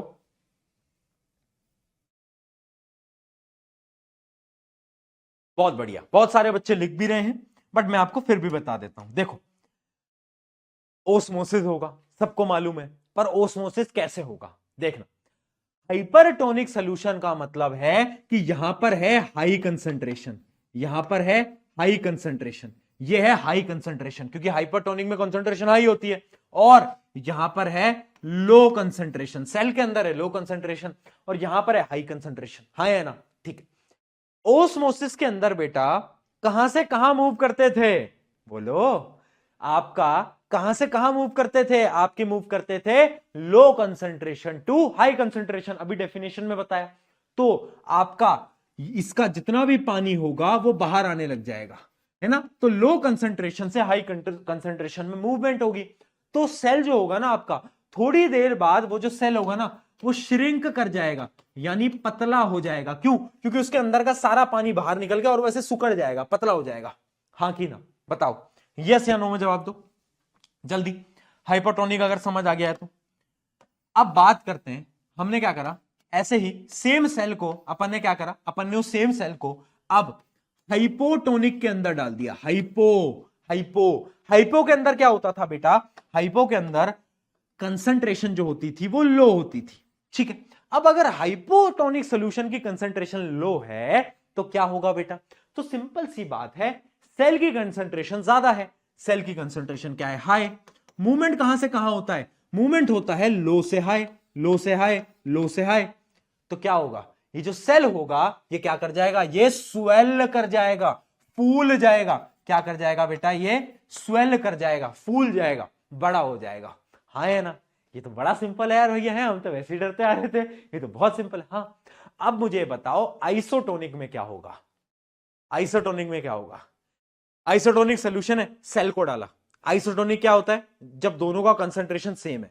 जब दोनों का कंसंट्रेशन सेम है तो क्या लिक्विड की मूवमेंट होगी? नहीं होगी। मानो इधर भी उतना ही कंसंट्रेशन, उधर भी उतना ही कंसंट्रेशन, तो क्या एक लिक्विड यहां से यहां मूव करेगा? नहीं मूव करेगा। तो याद रखना, आइसोटोनिक के अंदर देयर इज नो मूवमेंट, जो कि यहां पर लिखा भी हुआ है कि क्या है आपका, जो भी मूवमेंट होती है ना आइसोटोनिक के अंदर वो इक्वल रेट में होती है, कि जितना बाहर जाएगा उतना ही अंदर आएगा। तो सेल को कोई फर्क नहीं पड़ता। तो क्या लिखा हुआ है यहां पर? Water moves in and out at the equal rates, so the cell maintains the shape. Cell की जो शेप है वो सेम ही रहती है। ठीक है। तो हाइपर में क्या हुआ? श्रिंक कर गया, हाइपो में स्वेल कर गया, आइसो में सेम रहा। अगर ये पूरी कहानी बेटा समझ नहीं भी आई ना तो एक ट्रिक बता देता हूं मैं अपने स्कूल के टाइम पे कैसे याद करता था। हाइपो, ये जो शब्द है ना हाइपो, हाइपो से ना मुझे याद आता है एक एनिमल, हिप्पोपोटामस। हिप्पोपोटामस, हिप्पोपोटामस कैसा होता है? मोटा होता है ना। तो जब भी हाइपोटोनिक सोल्यूशन की बात करें तो आपका सेल कैसा हो जाएगा? मोटा हो जाएगा, यानी सेल आपका स्वेल कर जाएगा, है ना। अगर हाइपो में स्वेल कर रहा है तो हाइपर में ऑब्वियस सी बात है श्रिंक करेगा। तो अगर कंफ्यूज हो तो इस एग्जांपल की मदद से याद रखना। चलिए जल्दी बताओ चैट के अंदर, क्या यहां तक एकदम सब कुछ क्लियर है क्या बेटा? जल्दी बताएं फटाफट से। All done? समझ आया यहां तक? कुछ समस्या यहां तक आने में? बहुत बढ़िया, बहुत बढ़िया। ओस्मोसिस यहां पर आपका खत्म हो जाता है। ठीक है बेटा, ये आपका क्या था? ये था आपका ओस्मोसिस। ठीक है। अच्छा एक चीज याद रखना, डिफ्यूजन और ओस्मोसिस के अंदर क्या है, कुछ कुछ डिफरेंसेस हैं। वो डिफरेंसेस बेटा आप क्या करें, आप उनको थोड़ा सा याद रखना है, वो डिफरेंसेस इंपॉर्टेंट है। इसलिए सबसे बड़ा डिफरेंस क्या है कि डिफ्यूजन के अंदर सेमी परमिएबल मेम्ब्रेन का कोई रोल नहीं है, बट ओस्मोसिस के अंदर सेमी परमिएबल मेम्ब्रेन के अराउंड ही क्या होता है? मूवमेंट होता है। तो ऐसे एक दो पॉइंट है जो कि आप एक बार इसको रीड भी करो। देखो क्या होता है, डिफ्यूजन के अंदर हायर कंसंट्रेशन से बेटा लोअर कंसंट्रेशन में मूवमेंट होता है, जबकि ओस्मोसिस के अंदर क्या होता है? ओस्मोसिस के अंदर आपका हमेशा लोअर कंसंट्रेशन से हायर कंसंट्रेशन के अंदर मूव होता है। अगला क्या है, डिफ्यूजन आपके लिक्विड के लिए भी होता है, गैस के लिए भी होता है और सॉलिड के लिए भी होता है, जबकि आपका जो ओस्मोसिस है वो केवल और केवल लिक्विड्स के लिए हो रहा होता है। अगला क्या है, यहां पर डिफ्यूजन में कोई भी मेम्ब्रेन की इन्वॉल्वमेंट नहीं होती, बट यहां पर सेमी परमिएबल मेम्ब्रेन इन्वॉल्व होती है। बहुत बढ़िया। यहां पर पानी एसेंशियल नहीं है, बट वहां पर पानी बहुत इंपॉर्टेंट सॉल्वेंट है। Water is the main solvent. ठीक है। डिफ्यूजन जो है उसका हर डायरेक्शन में फ्लो होता है ना। डिफ्यूजन यानी इधर भी उधर भी इधर भी उधर भी। ओस्मोसिस में या तो अंदर जाएगा या तो बाहर आएगा, तो एक ही डायरेक्शन में क्या होता है? फ्लो होता है। अगला क्या है, इतने आप पॉइंट याद कर लो, ये बाकी नीचे के याद करने की जरूरत नहीं है, ये 3-4 पॉइंट याद कर लो। अगर आप 4 पॉइंट इनमें से कोई भी याद कर लोगे ना तो काम बन जाएगा, उससे बड़ा सवाल नहीं आता। ठीक है, 4 पॉइंट याद कर जाना, डिफरेंस के काम बन जाएगा। कोई भी 4 पॉइंट जो आपको पसंद आ रहे हैं। डन? डन। चलिए बहुत बढ़िया है भैया, मजा आ रहा है, क्लास में आनंद आ रहा है। आनंद आता रहना चाहिए, है ना। क्लास में आनंद आना बेटा बड़ा जरूरी है। ठीक है। अब आते हैं वापस से, अब आ जाते हैं अपनी Z+ सिक्योरिटी की तरफ। देखो सेल की सबसे पहले हमने बात करी अभी तक सेल की, सेल में सबसे ऊपर क्या थी? पहले हमारी थी CMPM यानी प्लाज्मा मेम्ब्रेन या तो सेल मेम्ब्रेन। ठीक है, सेल मेम्ब्रेन प्लाज्मा मेम्ब्रेन की बात हमने करी, हमने बहुत सारी चीजें पढ़ी उसके बारे में कि सेल मेम्ब्रेन ऐसा है, प्लाज्मा मेम्ब्रेन ऐसा है, और हमने पढ़ा एंडोसाइटोसिस, एक्सोसाइटोसिस। फिर उसके बाद हमने क्या पढ़ा? फिर हमने पढ़ा डिफ्यूजन, ऑस्मोसिस। ऑस्मोसिस में अपन ने पढ़ा हाइपरटोनिक, हाइपोटोनिक, आइसोटोनिक। उसके अलावा अपन ने क्या पढ़ा कि भाई ऑस्मोसिस एक होता है आपका कैसा, जिसके अंदर पानी अंदर जाता है, एंडोऑस्मोसिस, जब पानी बाहर जाता है एक्सोऑस्मोसिस। हमने सेल मेम्ब्रेन से रिलेटेड सब कुछ पढ़ लिया। अब अपन बात करते हैं Z+ सिक्योरिटी के बारे में। याद है ना Z+ सिक्योरिटी क्या थी, जो कि कुछ कुछ लोगों को मिलती है। किसको मिली थी Z+ सिक्योरिटी बेटा? वो अपने सेल वॉल, है ना। सेल वॉल क्या होती है आपकी? Z+ सिक्योरिटी होती है, पता है ना सबको, स्टार्टिंग में बताया था। अच्छा सेल वॉल किस किस ऑर्गेनिज्म के पास होती है? क्या हमारे पास सेल वॉल है? नहीं है, प्लांट्स के पास होती है। किसके पास होती है? प्लांट्स के पास। आपके कुछ बैक्टीरियाज होते हैं उनके पास होती है, आपकी फंजाई होती हैं उनके पास होती है। एनिमल्स के पास सेल वॉल नहीं होती। एनिमल्स को नहीं दी बेटा Z+ सिक्योरिटी, एनिमल को बोला नहीं भाई तुमको नहीं देंगे अपन Z+ सिक्योरिटी। ठीक है, अब ये जो सेल वॉल है ना, जो बड़ी टफ होती है, हार्ड होती है, रिजिड होती है। रिजिड यानी समझते हो ना, जो कि अपनी शेप को नहीं बदलता, है ना, वही सेम रहती है, वो रिजिड है एकदम, हार्ड, है ना। तो ये आपकी प्रॉपर्टी होती है किसकी? सेल वॉल की। अब यहां पर एक टॉपिक आ जाता है प्लाज्मोलाइसिस। प्लाज्मोलाइसिस ना बार बार स्कूल के अंदर पूछा जाता है कि व्हाट इज प्लाज्मोलाइसिस। देखना प्लाज्मोलाइसिस क्या है, एक डायग्राम की मदद से समझते हैं। ये आपका प्लांट का सेल, ठीक है, ये आपके प्लांट का सेल। प्लांट के सेल के ऊपर क्या है? Cell membrane. उसके ऊपर क्या है? Cell wall. ये जो आप देख पा रहे हो ना, ये ऊपर जो है ये है आपका सेल वॉल। ठीक है, अब इमेजिन करो इसमें से सेल में से सारा पानी खिंचता जा रहा है, श्रिंक होता जा रहा है, श्रिंक होता जा रहा है, श्रिंक होता जा रहा है। तो आपके अंदर का जो प्लाज्मा है ना बेटा, ये जो प्लाज्मा है, ये अंदर की जो पूरी मेम्ब्रेन है, प्लाज्मा मेम्ब्रेन, पीएमसीएम, पीएमसीएम जो है वो तो एकदम क्या होते जा रहे हैं, श्रिंक होते जा रहे हैं। बट आप देखो ये जो सेल वॉल है, सेल वॉल नहीं जा रही, सेल वॉल नहीं जा रही है ना, सेल वॉल वैसी की वैसी है, अंदर का सारा मटेरियल श्रिंक कर गया, बट सेल वॉल ने श्रिंक नहीं करा, है ना। और इसी प्रोसेस को अपन बोलते हैं क्या, इसी प्रोसेस को अपन बोलते हैं प्लाज्मोलाइसिस। प्लाज्मोलाइसिस क्या होता है, ये एक ऐसा फिनोमिना है जिसके अंदर जब प्लांट सेल अपने पानी को लूज करते हैं, when they lose water through osmosis which result in shrinkage of cell contains away from the cell wall। यानी एक ऐसा प्रोसेस जिसके अंदर पानी खिंच जाने की वजह से सेल का सारा पार्ट श्रिंक कर जाता है, केवल एक चीज श्रिंक नहीं करती जो कि है क्या, सेल वॉल। और उस प्रोसेस को अपन बोलते हैं क्या, प्लाज्मोलाइसिस। ठीक है बेटा, कि प्लाज्मा वाला जो सब्सटेंस है वो सारा श्रिंक कर गया, बट सेल वॉल ने श्रिंक नहीं करा। चलिए अब सेल वॉल के भैया काम क्या है, सबसे बड़ा क्वेश्चन तो ये है कि why cell wall is important, what is the function of cell wall. सबसे पहला, इट प्रोवाइड्स रिजिडिटी, यानी टफनेस देती है, स्ट्रेंथ देती है ना, ताकत देती है। क्या देती है बेटा, ताकत देती है, स्ट्रेंथ देती है ना, आपके सेल को एक शेप देती है, पर्टिकुलर शेप देती है। ठीक है, उसके अलावा क्या है, protects from the external factors, जितने भी फैक्टर्स है ना, देखो एक पेड़ जो है ना बेटा, उसको ना बाहर खड़े रहना है, अगर आंधी तूफान आया अपन लोग तो घर में आ जाएंगे, बट पेड़ का क्या, पेड़ को तो बाहर ही रहना है, क्योंकि पेड़ तो मूव नहीं कर सकता।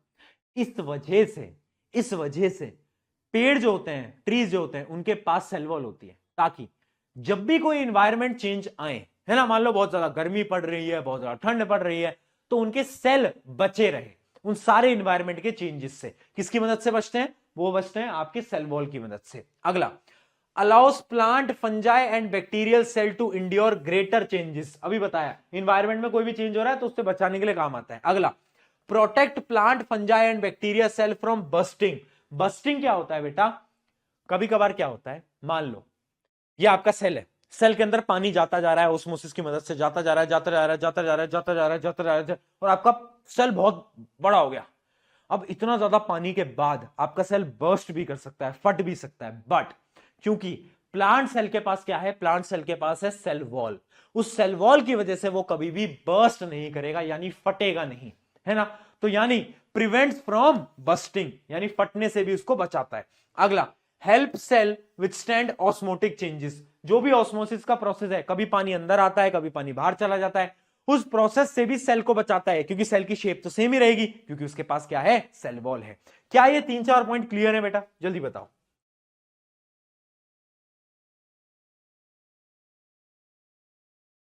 जल्दी बताओ, तुम्हारी चैट देख लेता हूं तक, क्या लिख रहे हैं, क्या लिख रहे हैं।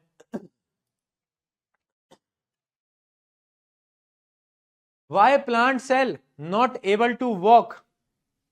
वाह रे वाह, वाह वाह भैया जी, प्लांट को जैसा बनाया गया है प्लांट वैसे ही तो होंगे। अब प्लांट चलने लग गए, अगर तुम्हारे घर के आसपास के प्लांट चल रहे हैं तब बेटा कुछ गड़बड़ है ना, तब कुछ गड़बड़ है। अगर प्लांट एक जगह पे है तब कोई गड़बड़ नहीं है, बट अगर तुम्हारे घर के प्लांट चल रहे हैं तब कुछ गड़बड़ है। ठीक है, चलो यहां तक समझ में आ गया। क्या आ गया कि आपका सेल वॉल क्या होता है, सेल वॉल के काम क्या होते हैं, रिजिडिटी प्रोवाइड करता है, स्ट्रेंथ प्रोवाइड करता है, इन्वायरमेंट के चेंजेस से बचाता है, बर्स्टिंग से बचाता है कि आपका सेल फट ना जाए, उससे भी ये सारी की सारी चीजों से आपको बचा रहा होता है। अब क्वेश्चन पूछा जाता है कि जो सेल वॉल है ना, ये बनी किस चीज की है, तो याद रखना प्लांट की जो सेल वॉल होती है ना बेटा, वो बनती है सेलुलोज की। किसकी बनती है, सेलुलोज। सेलुलोज पढ़ा होगा ना 8th क्लास के अंदर, नहीं पढ़ा है तो आज पढ़ लो। सेलुलोज। जो बैक्टीरिया के अंदर सेल वॉल होती है ना, वो बनती है आपकी किसकी, पेप्टिडोग्लाइकन। किसकी, पेप्टिडोग्लाइकन की आपकी सेल वॉल बनती है। उसके अलावा जो फंजाई होते हैं उसकी जो सेल वॉल होती है वो किसकी बनती है, काइटिन की बनती है। चिटिन नहीं है, चिटिन चिटिन काइटिन है, काइटिन है ना, तो वो किसकी बनती है, वो काइटिन की बनती है। ठीक है, तो ये कुछ सब्सटेंसेस हैं जिनकी मदद से आपकी सेल वॉल बनती है। प्लांट वाले का तो याद ही रखना, बाकी इन दोनों का भी याद कर लो, कभी कभार स्कूल के अंदर पूछ लिए जाते हैं। ठीक है, तो यहां पर आपकी सेल वॉल की भी कहानी हुई समाप्त। अब अपन और अंदर चलते हैं सेल के। हमने पहले पढ़ा प्लाज्मा मेम्ब्रेन। अच्छा, एक बच्चे ने सवाल पूछा है what is the difference between semi permeable और सेलेक्टिव परमिएबल मेम्ब्रेन। देखो, सेलेक्टिव परमिएबल मेम्ब्रेन क्यों बोला जाता है? इसलिए बोला जाता है क्योंकि वो पार्टिकल्स को सेलेक्ट करके अंदर आने देती है। सुनो मेरी बात, सेमी परमिएबल और सेलेक्टिव परमिएबल में वैसे तो सारी चीजें सेम ही है, बट सेमी परमिएबल का मतलब क्या होता है कि कुछ चीजों को अंदर आने देती है, कुछ को नहीं आने देती। बट सेलेक्टिव परमिएबल का मतलब है कि हम हमारे हिसाब से सेलेक्ट कर सकते हैं कि किस पार्टिकल को अंदर आने दे और किसको बाहर जाने दे। ठीक है बेटा, अब सुनो, न्यूक्लियस की बात करते हैं। अब हमने पीएमसीएम पढ़ा, हमने सेल वॉल पढ़ी, अब हम अंदर जा रहे हैं, ब्रेन ऑफ द सेल में घुस रहे हैं। ब्रेन ऑफ द सेल क्या होता है? ब्रेन ऑफ द सेल होता है आपका न्यूक्लियस। ठीक है, अब न्यूक्लियस की डिस्कवरी किसने करी थी? रॉबर्ट ब्राउन ने करी थी, आपको अभी बताया। अब न्यूक्लियस इतना खास क्यों है? Why nucleus is so special? ऐसा क्या है इसमें? है हम बार बार बोल रहे हैं भैया न्यूक्लियस न्यूक्लियस न्यूक्लियस, ऐसा क्या है इस न्यूक्लियस के अंदर? मैं बताता हूं ऐसा क्या है। न्यूक्लियस के पास क्या होता है? डीएनए होता है। डीएनए बेटा क्या होता है? Deoxy ribose nucleic acid. अभी लिखवा भी दूंगा, ठीक है, डीऑक्सी राइबोस न्यूक्लिक एसिड। अब ये इतना इंपॉर्टेंट क्यों है? क्योंकि DNA carries our genetic instructions. यानी आज मेरी आंखें जो है वो ब्लैक ब्राउन है, तुम्हारी आंखें ब्लैक होंगी, किसी की आंखें ब्लू भी होंगी, ब्लू आईज हिप्नोटाइज कर दी तेनू, है ना? श्री श्री श्री हनी पाजी जी ने कहा था ब्लू आईज तेरी हिप्नोटाइज कर दी मैनू, है ना?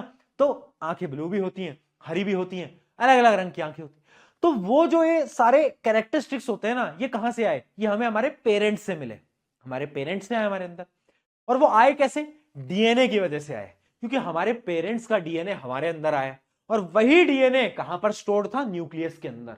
तो अगर न्यूक्लियस ही नहीं होता, डीएनए नहीं होता, डीएनए नहीं होता तो मेरे अंदर जितने भी फीचर्स हैं वो नहीं होते। तो यानी डीएनए बहुत ज्यादा इंपॉर्टेंट है। क्यों? It carries genetic instructions. Genetic instructions को क्या करता है? कैरी करता है। ठीक है, अब कुछ सिस्टम है जो कि मैं समझा देता हूं। वैसे 10th क्लास का थोड़ा टॉपिक है, बट क्योंकि मैं पढ़ा ही रहा हूं तो मैं चाहता हूं ना कि तुम थोड़ी एक्स्ट्रा चीजें भी जान के जाओ, है ना? ऐसा नहीं है कि भैया ने 4 चीजें पढ़ाई, वो 4 चीजें पढ़ ली, नहीं, अलग अलग चीजें भी हमें समझनी चाहिए। ठीक है, तो देखो क्या है एक्स्ट्रा चीजें। सबसे पहली चीज देखो, सबसे पहली चीज, ये अपना सेल है, ठीक है, ये अपना न्यूक्लियस है। न्यूक्लियस के अंदर डीएनए जो है ना वो ऐसे रैंडमली पड़ा होता है, ऐसे रैंडमली डीएनए आपका थ्रेड लाइक स्ट्रक्चर ऐसे पड़ा हुआ है, ठीक है।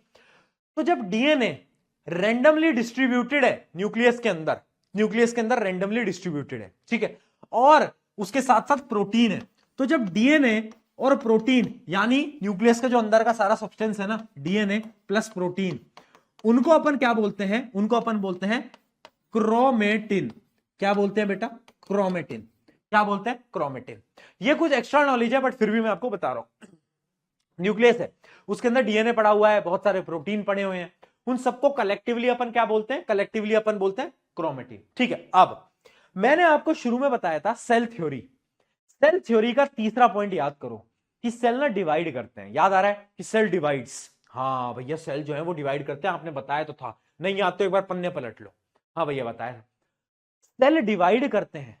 जब भी सेल डिवाइड करते हैं ना तो उस टाइम पे ये जो रैंडमली डिस्ट्रीब्यूटेड डीएनए है ना वो एक कॉइल्ड फॉर्म में आने लगता है, ऐसी एक कॉइल्ड फॉर्म में वो आने लगता है ना, ऐसी एक कॉइल्ड फॉर्म के अंदर वो आने लगता है, ऐसी कुछ कुछ कॉइल्ड फॉर्म में आ जाता है वो, देखो ऐसे। और ये जो कॉइल्ड फॉर्म होती है ना, इनको अपन बोलते हैं क्रोमोसोम।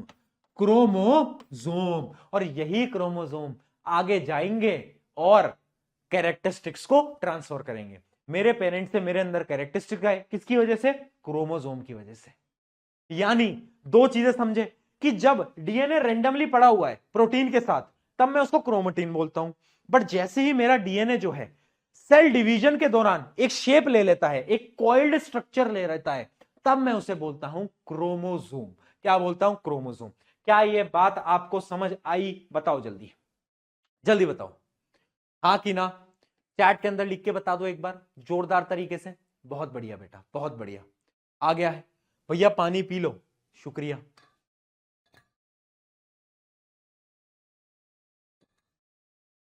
देखो, अब जो आपका न्यूक्लियस होता है ना उसके पास भी अपनी खुद की मेम्ब्रेन होती है। ठीक है, और उस मेम्ब्रेन को अपन बोलते हैं क्या, न्यूक्लियर मेम्ब्रेन। क्या बोलते हैं बेटा, न्यूक्लियर मेम्ब्रेन या फिर nuclear envelope, but upon nuclear membrane का ही नाम बार बार प्रोनाउंस करने वाले हैं। अब मैंने आपको बता दिया कि न्यूक्लियस के अंदर क्या है, डीएनए और बहुत सारे प्रोटीन है, उनको अपन साथ में क्या बोलते हैं, उसको अपन बोलते हैं क्रोमेटिन, क्रोमेटिन बोलते हैं। जब भी सेल डिवीजन होता है, डीएनए एक शेप में आ जाता है और क्या बना लेता है, क्रोमोसोम्स को बना लेता है, जो कि यहां पर लिखा भी हुआ है। ठीक है, इतनी चीज क्या हमें क्लियर हो चुकी है, जल्दी से बता दो। अगर यहां तक डन है तो आगे बढ़ते हैं। अब बेसिक सी बात है कि न्यूक्लियस का फंक्शन क्या है। पहला फंक्शन तो न्यूक्लियस का सिंपल है कि ये जितने भी आपके कैरेक्टरिस्टिक्स हैं वो नेक्स्ट जनरेशन में जो ट्रांसफर करेगा वो न्यूक्लियस की मदद से ही होगा। लिखा भी हुआ है, nucleus contain DNA which carries genetic instruction of development, functioning, reproduction cells. अगला क्या है, nucleus within the nucleus responsible for producing ribosomes. अब देखो बेटा, न्यूक्लियस के अंदर ना, ये आपका न्यूक्लियस है, उसके अंदर ना एक न्यूक्लियोल्स होता है। क्या होता है आपका, न्यूक्लियोल्स। ये जो न्यूक्लियोल्स होता है ना, ये पता है क्या करता है, ये आपका राइबोसोम्स बनाता है। क्या बनाता है बेटा, ये आपका राइबोसोम्स के फॉर्मेशन में काम आता है। ठीक है, क्या काम आता है, राइबोसोम। अब राइबोसोम क्या होता है भैया, ये तो बताया नहीं, आगे बताऊंगा। अभी बस यहां पर लिख लो, है ना, समझ लो, नोट कर लो, आगे राइबोसोम भी समझेंगे। ठीक है, अगला, nucleus is the vital because it acts as the brain of the cell. सवाल बार बार पूछा जाता है, ब्रेन ऑफ द सेल क्या है, न्यूक्लियस होता है brain of the cell. Done, काम समझ आ गए। राइबोसोम बनाने के काम आता है, डीएनए को कैरी करता है और ब्रेन ऑफ द सेल कहलाता है। Done done done done done done. चलिए अब बात करते हैं न्यूक्लियोइड की। अब देखना बेटा, जिंदगी जो है ना, हमें ऐसा लगता है कि कुछ लोगों की क्या होती है, जिंदगी जो है अच्छी है, हमें ऐसा लगता है हमारी जिंदगी बेकार है। बट जीवन में ना दुख क्या है जीवन में, अपन को अपना ज्यादा लगता है, दूसरे का कम लगता है। बट अगर मैं तुम्हें बताऊं, जीवन में सबसे बड़ा दुख तो किनके साथ हुआ है, जीवन में सबसे बड़ा स्कैम किनके साथ हुआ है, वो हुआ है कुछ ऑर्गेनिजम्स के साथ, जिनको अपन बोलते हैं प्रोकैरियोटिक सेल, जिनको अपन बोलते हैं प्रोकैरियोट्स। इसको अपन बोलते हैं प्रोकैरियोटिक सेल। सेल का जो नाम है ना, वो क्या है, प्रोकैरियोटिक सेल। इनके साथ जीवन में सबसे बड़ा दुख हुआ है बेटा। अब बताऊं, तुम्हें तो लगता नहीं कि भैया यार वो मैसेज का रिप्लाई नहीं करती, वो मेरे जीवन का दुख है। इनके जीवन का दुख बताता हूं मैं तुम्हें। इन बेचारों के पास सेल तो है, बट इनके सेल का जो न्यूक्लियस है ना, वो वेल डिफाइंड ही नहीं है। यानी उनका जो न्यूक्लियस का एरिया है ना, वो डिफाइंड ही नहीं है, उसके ऊपर कोई मेम्ब्रेन ही नहीं है, न्यूक्लियस ऐसे फैला हुआ है। बताओ, तुम बताओ, अब तुम्हें लग रहा है तुम्हारे जीवन में कोई दुख है, अब भी दुख लग रहा है भाई तुम्हारे जीवन में। इस बेचारे के पास तो न्यूक्लियस डिफाइंड भी नहीं है, इसको ये भी नहीं पता इसके पास कितना न्यूक्लियस है कितना नहीं है। बताओ, अब बताओ जीवन में किसका दुख बड़ा, तुम्हारा है या प्रोकैरियोटिक्स का, प्रोकैरियोटिक का, है ना। तो प्रोकैरियोटिक वो सेल होते हैं जिनके पास वेल डिफाइंड न्यूक्लियस नहीं होता, जबकि यूकैरियोटिक क्या होते हैं, वो सेल जिनके पास वेल डिफाइंड न्यूक्लियस होता है, जैसे कि हम, यानी सारे एनिमल्स किसके अंदर आते हैं, यूकैरियोटिक के अंदर। प्रोकैरियोटिक के अंदर कुछ ऑर्गेनिजम्स आते हैं, उनके नाम मैं आपको आगे बता दूंगा। ठीक है, अच्छा अपना एक टॉपिक रह गया ना न्यूक्लियोइड का। न्यूक्लियोइड क्या होता है, न्यूक्लियोइड क्या होता है मैं आपको बता देता हूं। न्यूक्लियोइड क्या होता है, nucleoid is the well defined region within the cell throughout lacks surrounding membrane.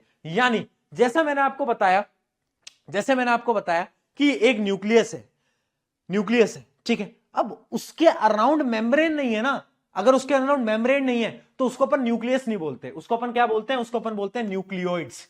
क्या बोलते हैं, न्यूक्लियोइड बोलते हैं। क्या बोलते हैं, न्यूक्लियोइड बोलते हैं। ठीक है, डन।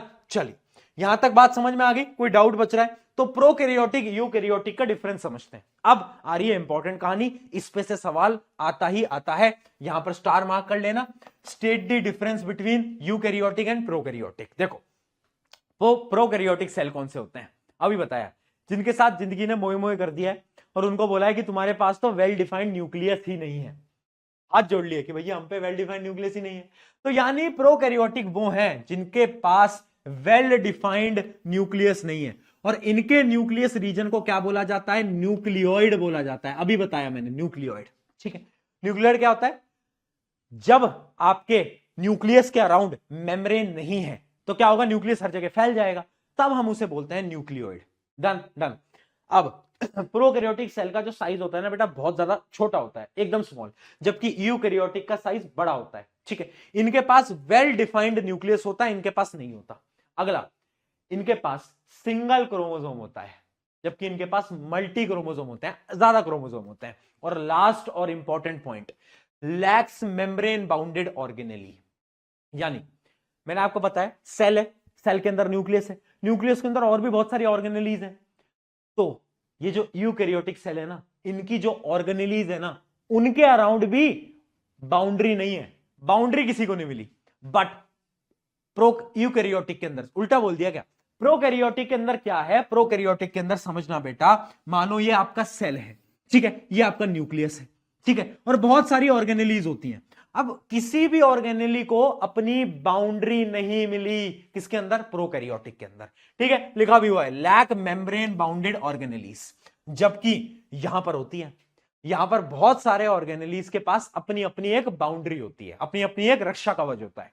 ठीक है, चलिए तो आप एक डायग्राम देखो, ये जैसे एक बैक्टीरिया का डायग्राम है, ये आप ध्यान से देखना, ये एक बैक्टीरिया का डायग्राम है, आप देख पा रहे होगे, है ना, क्या है, बैक्टीरिया का डायग्राम।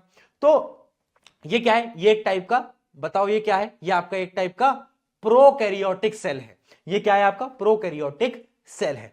तो इसके अंदर आप देख सकते हो कि डीएनए देखो ऐसे पड़ा हुआ है, सारी चीजें पड़ी हुई हैं। तो आपका जो सेंटर वाला पार्ट है ना, यही जो पूरा पार्ट है, यही आपका न्यूक्लियोइड कराएगा। इसके पास न्यूक्लियस नहीं होता बेटा, इसके पास डायरेक्टली न्यूक्लियोइड होता है।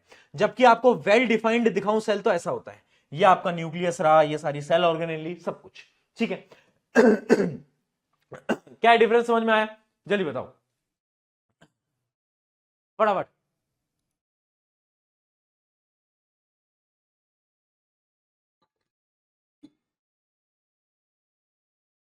हाँ, इसके पास राइबोसोम होते हैं बेटा, इसके पास ना राइबोसोम होते हैं, राइबोसोम होते हैं, किसके पास होते हैं, आपके प्रोकैरियोटिक के पास होते हैं। ठीक है, नोट्स कब मिलेंगे, मिलेंगे बेटा, मिलेंगे मिलेंगे, तुम टेंशन क्यों ले रहे हो, मिल जाएंगे। ठीक है, क्या ये बात यहां तक हमें समझ आ चुकी है, क्या हमें डिफरेंस यहां तक समझ आ चुका है, जल्दी बताओ। Done done done done done.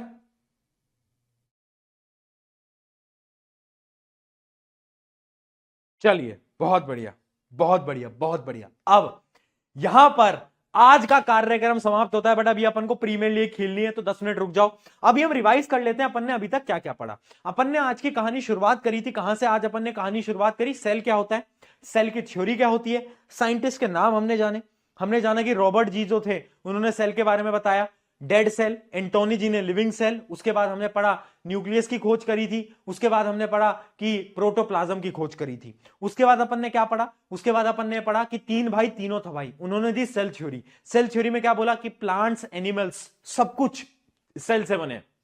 फिर एक बैक बेंचर आता है, बैक बेंचर क्या बोलता है, बैक बेंचर ये बोलता है कि भाई तुम सारी बातें सही कर रहे हो, बट एक बात मैं बता देता हूं कि जितने भी सेल होते हैं ना, वो डिवाइड कर सकते हैं, यानी वो अपने आप को रेप्लीकेट कर सकते हैं, वो उन्होंने बताया। ठीक है, यहां तक की थ्योरी खत्म। फिर उसके बाद हमने पढ़ा कि सेल की अलग अलग शेप होती है, साइज होता है, स्ट्रक्चर होता है, वो सब अपन ने पढ़ा। फिर अपन ने सेल की मेम्ब्रेन से स्टार्ट करा पढ़ना कि प्लाज्मा मेम्ब्रेन, जिसको अपन क्या बोलते हैं, पीएमसीएम बोलते हैं। अब ये जो मेम्ब्रेन होती है, ये सेलेक्टिव परमेबल मेम्ब्रेन होती है, यानी किसी चीज को अंदर आने देती है, किसी चीज को बाहर जाने देती है।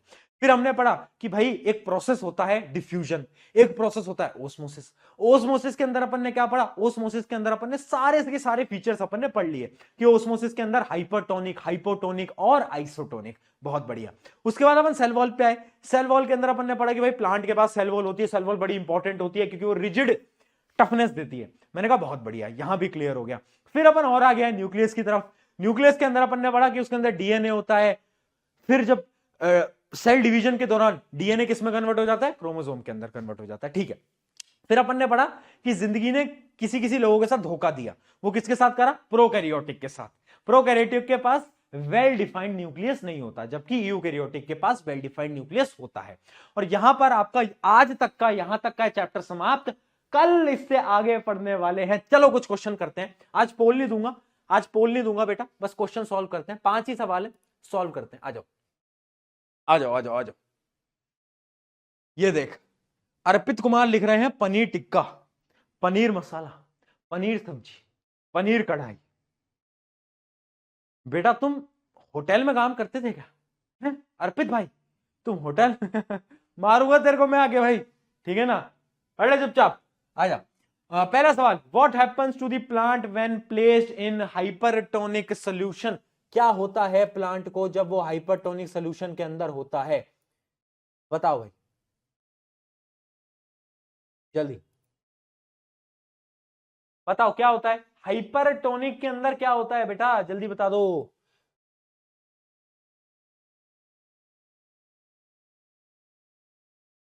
जल्दी।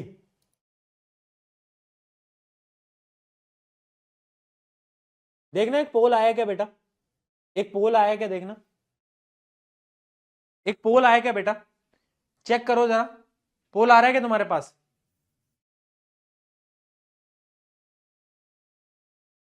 आया?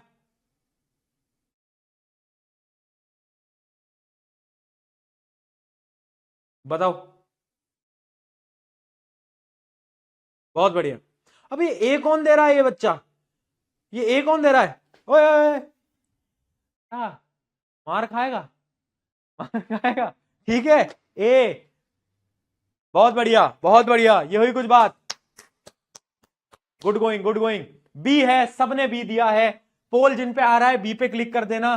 क्या है आंसर? It shrinks. मैंने आपको बताया, एक टेक्निक से याद कर लो, हाइपो यानी मोटा, हाइपर यानी छोटा है ना? चलो चलो चलो, बहुत बढ़िया बहुत बढ़िया बहुत बढ़िया।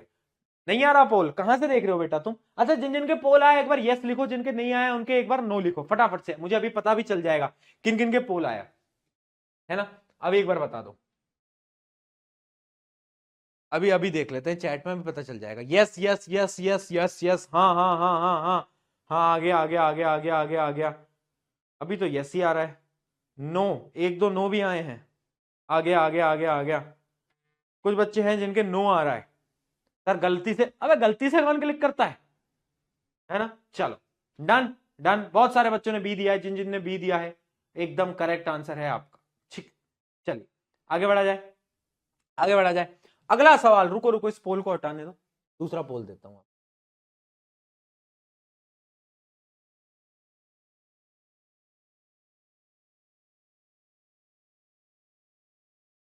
एक दूसरा पोल दूंगा बेटा, ठीक है, क्वेश्चन नंबर 2 डाल के, और उसमें उसमें आप वो करना। क्वेश्चन क्या है? Which propose this cell arise from pre existing, ये किसने बताया था, ये किसने बताया था, आपको ये बताना है।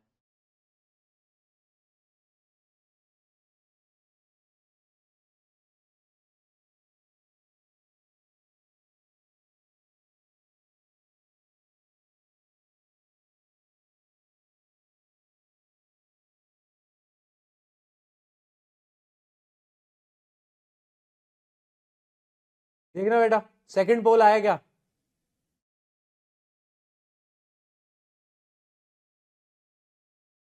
सेकंड पोल आया क्या तुम्हारे पास? चेक करो। अच्छा, पहले जो पोल का रिजल्ट था उसका जो जवाब मुझे दिख रहा है, आनंद प्रताप सिंह ने सही दिया है, हिमांग वैष्णव ने सही दिया है, उसके अलावा क्या है, अली अहमद, है ना, आस्था शर्मा, हर्ष, इन सब ने एकदम सही उत्तर दिया है। बहुत बढ़िया बहुत बढ़िया। बताओ जरा, जल्दी बताएं।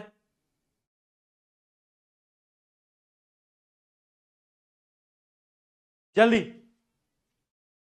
दे दिया क्या सबने आंसर? देख लेता हूं, एक मिनट।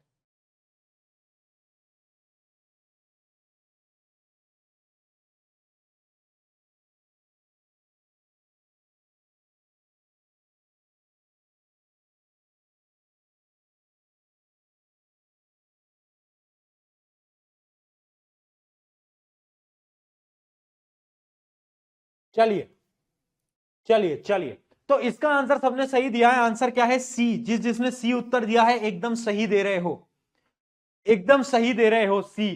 गलती से बी हो, अब गलती से क्या होता अभी, सी आएगा इसका आंसर। मैंने आपको बताया था कि सेल थ्योरी में तीसरा, तीन भाई तीनों तबाही थे। पहला भाई कौन था? स्क्लेडन, दूसरा कौन था? श्योन, और तीसरा कौन था? वर्च्यू।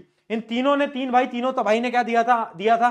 बट जो तीसरी वाली जो स्टेटमेंट थी वो किसने करा था, वो आपके इन्होंने दी थी। किसके बारे में, कि cell arises from pre existing cell, यानी इन्होंने सेल डिवीजन की थ्योरी दी थी कि इन्होंने है ना।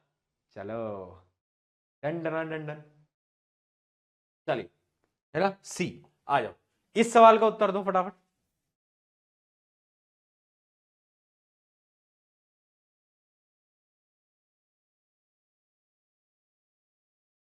इसका दो आंसर जल्दी।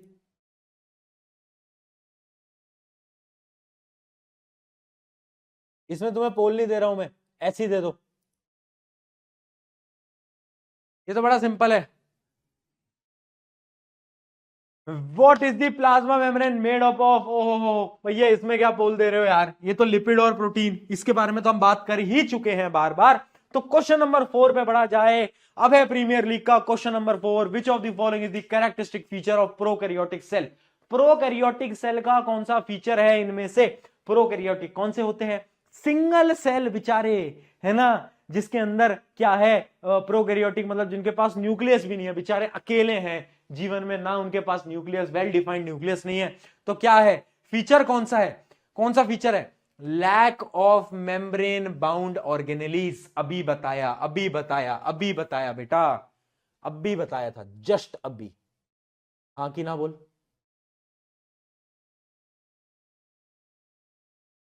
बताया था ना। चल बहुत बढ़िया। सेकंड पोल में अर्नब दत्ता, कृति, हेमंत, माजिद अली, अमिनेश, गुरलीन कौर, वंश, दिया, परीक्षित। बहुत बढ़िया, बहुत बढ़िया, टॉप 10 के नाम दिखा रहा है। चलिए, तो यहां पर आज आपका आखिरी सवाल स्क्रीन के ऊपर ये रहा। Why cell wall is only present in plant and not animal?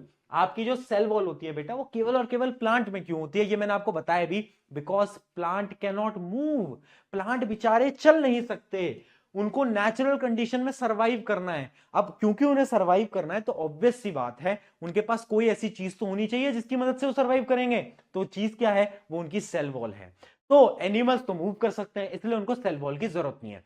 तो cell wall is present in plant while animal have cell membrane, है ना। सेल वॉल किसके पास है? प्लांट के पास। प्लांट के लिए बड़ी आवश्यक है, because they can not move. तो इस नेचर की कंडीशन में सर्वाइव करने के लिए उनके लिए बड़ा इंपॉर्टेंट है। ठीक है बेटा, तो ये हो गए आपके आज के 5 सवाल। आई होप ये सारी की सारी चीजें आपको क्लियर हो गई होंगी। हो गई हैं तो एक बार चैट के अंदर ओ और के ओके लिख दो, है ना, जल्दी से। कल हम इसके आगे का पढ़ेंगे, कल भी क्लास 5 बजे ही है। ठीक है, बच्चा पूछ रहा है अब कल क्या पढ़ेंगे भैया इस चैप्टर में? मैं कह रहा हूं कल पढ़ेंगे mitochondria is the power house of the cell. बहुत बढ़िया, बहुत बढ़िया।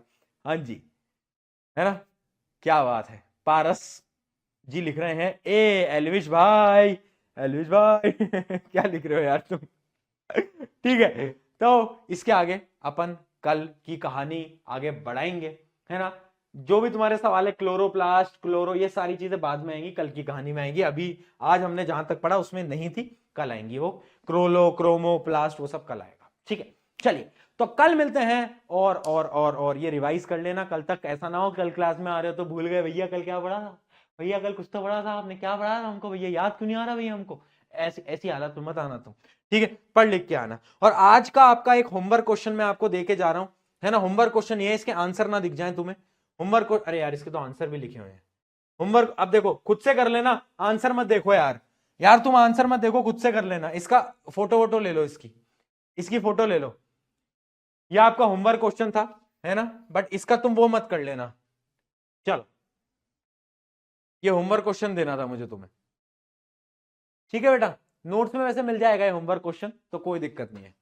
ये खुद सॉल्व करना, थोड़ा सा दिमाग लगाना पड़ेगा, बट जो अपन ने आज पढ़ा उसी से रिलेटेड है। स्क्रीनशॉट दिलवा दो, स्क्रीनशॉट नहीं दिलवाते क्या? इसमें बंद कर रखा है। हाँ, स्ट्रक्चर ऑफ एटम पे वीडियो, ओहो हो, अभी डलवा दूं? अभी चलो ऐसा करता हूं, जो अपना 9th का चैनल है EXP ऑफ 9th 10th, उसके ऊपर मैं अभी वीडियो डलवा रहा हूं, वो वाली एटम स्ट्रक्चर एंड एटम वाला, जो तुम्हारा एक चैप्टर बचा है, क्योंकि बहुत सारे बच्चे हैं उनके अभी एग्जाम में वो आ रहा है, यूनिट टेस्ट वगैरह जो है। तो बच्चे कह रहे थे कि भैया आप बैच में तो कराते रहना, बट वो चैप्टर हमें यूट्यूब पे डाल दो एटलीस्ट, ताकि हम एग्जाम दे दें। बैच में तो आप डिटेल में पढ़ाई देना, क्योंकि उस चैप्टर को बैच में कराने में तो बहुत टाइम लगेगा। अभी तो दिसंबर का एंड तक वो चैप्टर अपन कवर करेंगे, क्योंकि अभी बहुत सारे चैप्टर कराने हैं। तो इसलिए मैं यूट्यूब पे डाल देता हूं, आज ही डाल देता हूं बेटा, है ना। अभी यूट्यूब पे कर रहा हूं, अभी जाकर देख लेना, उस लेक्चर को ले लेना, ठीक है बेटा। चलो take care, take care, love you all, love you all. ठीक है, चलो bye bye bye bye bye. मिलते हैं कल 5 बजे, आते हैं, चलो बाय बाय।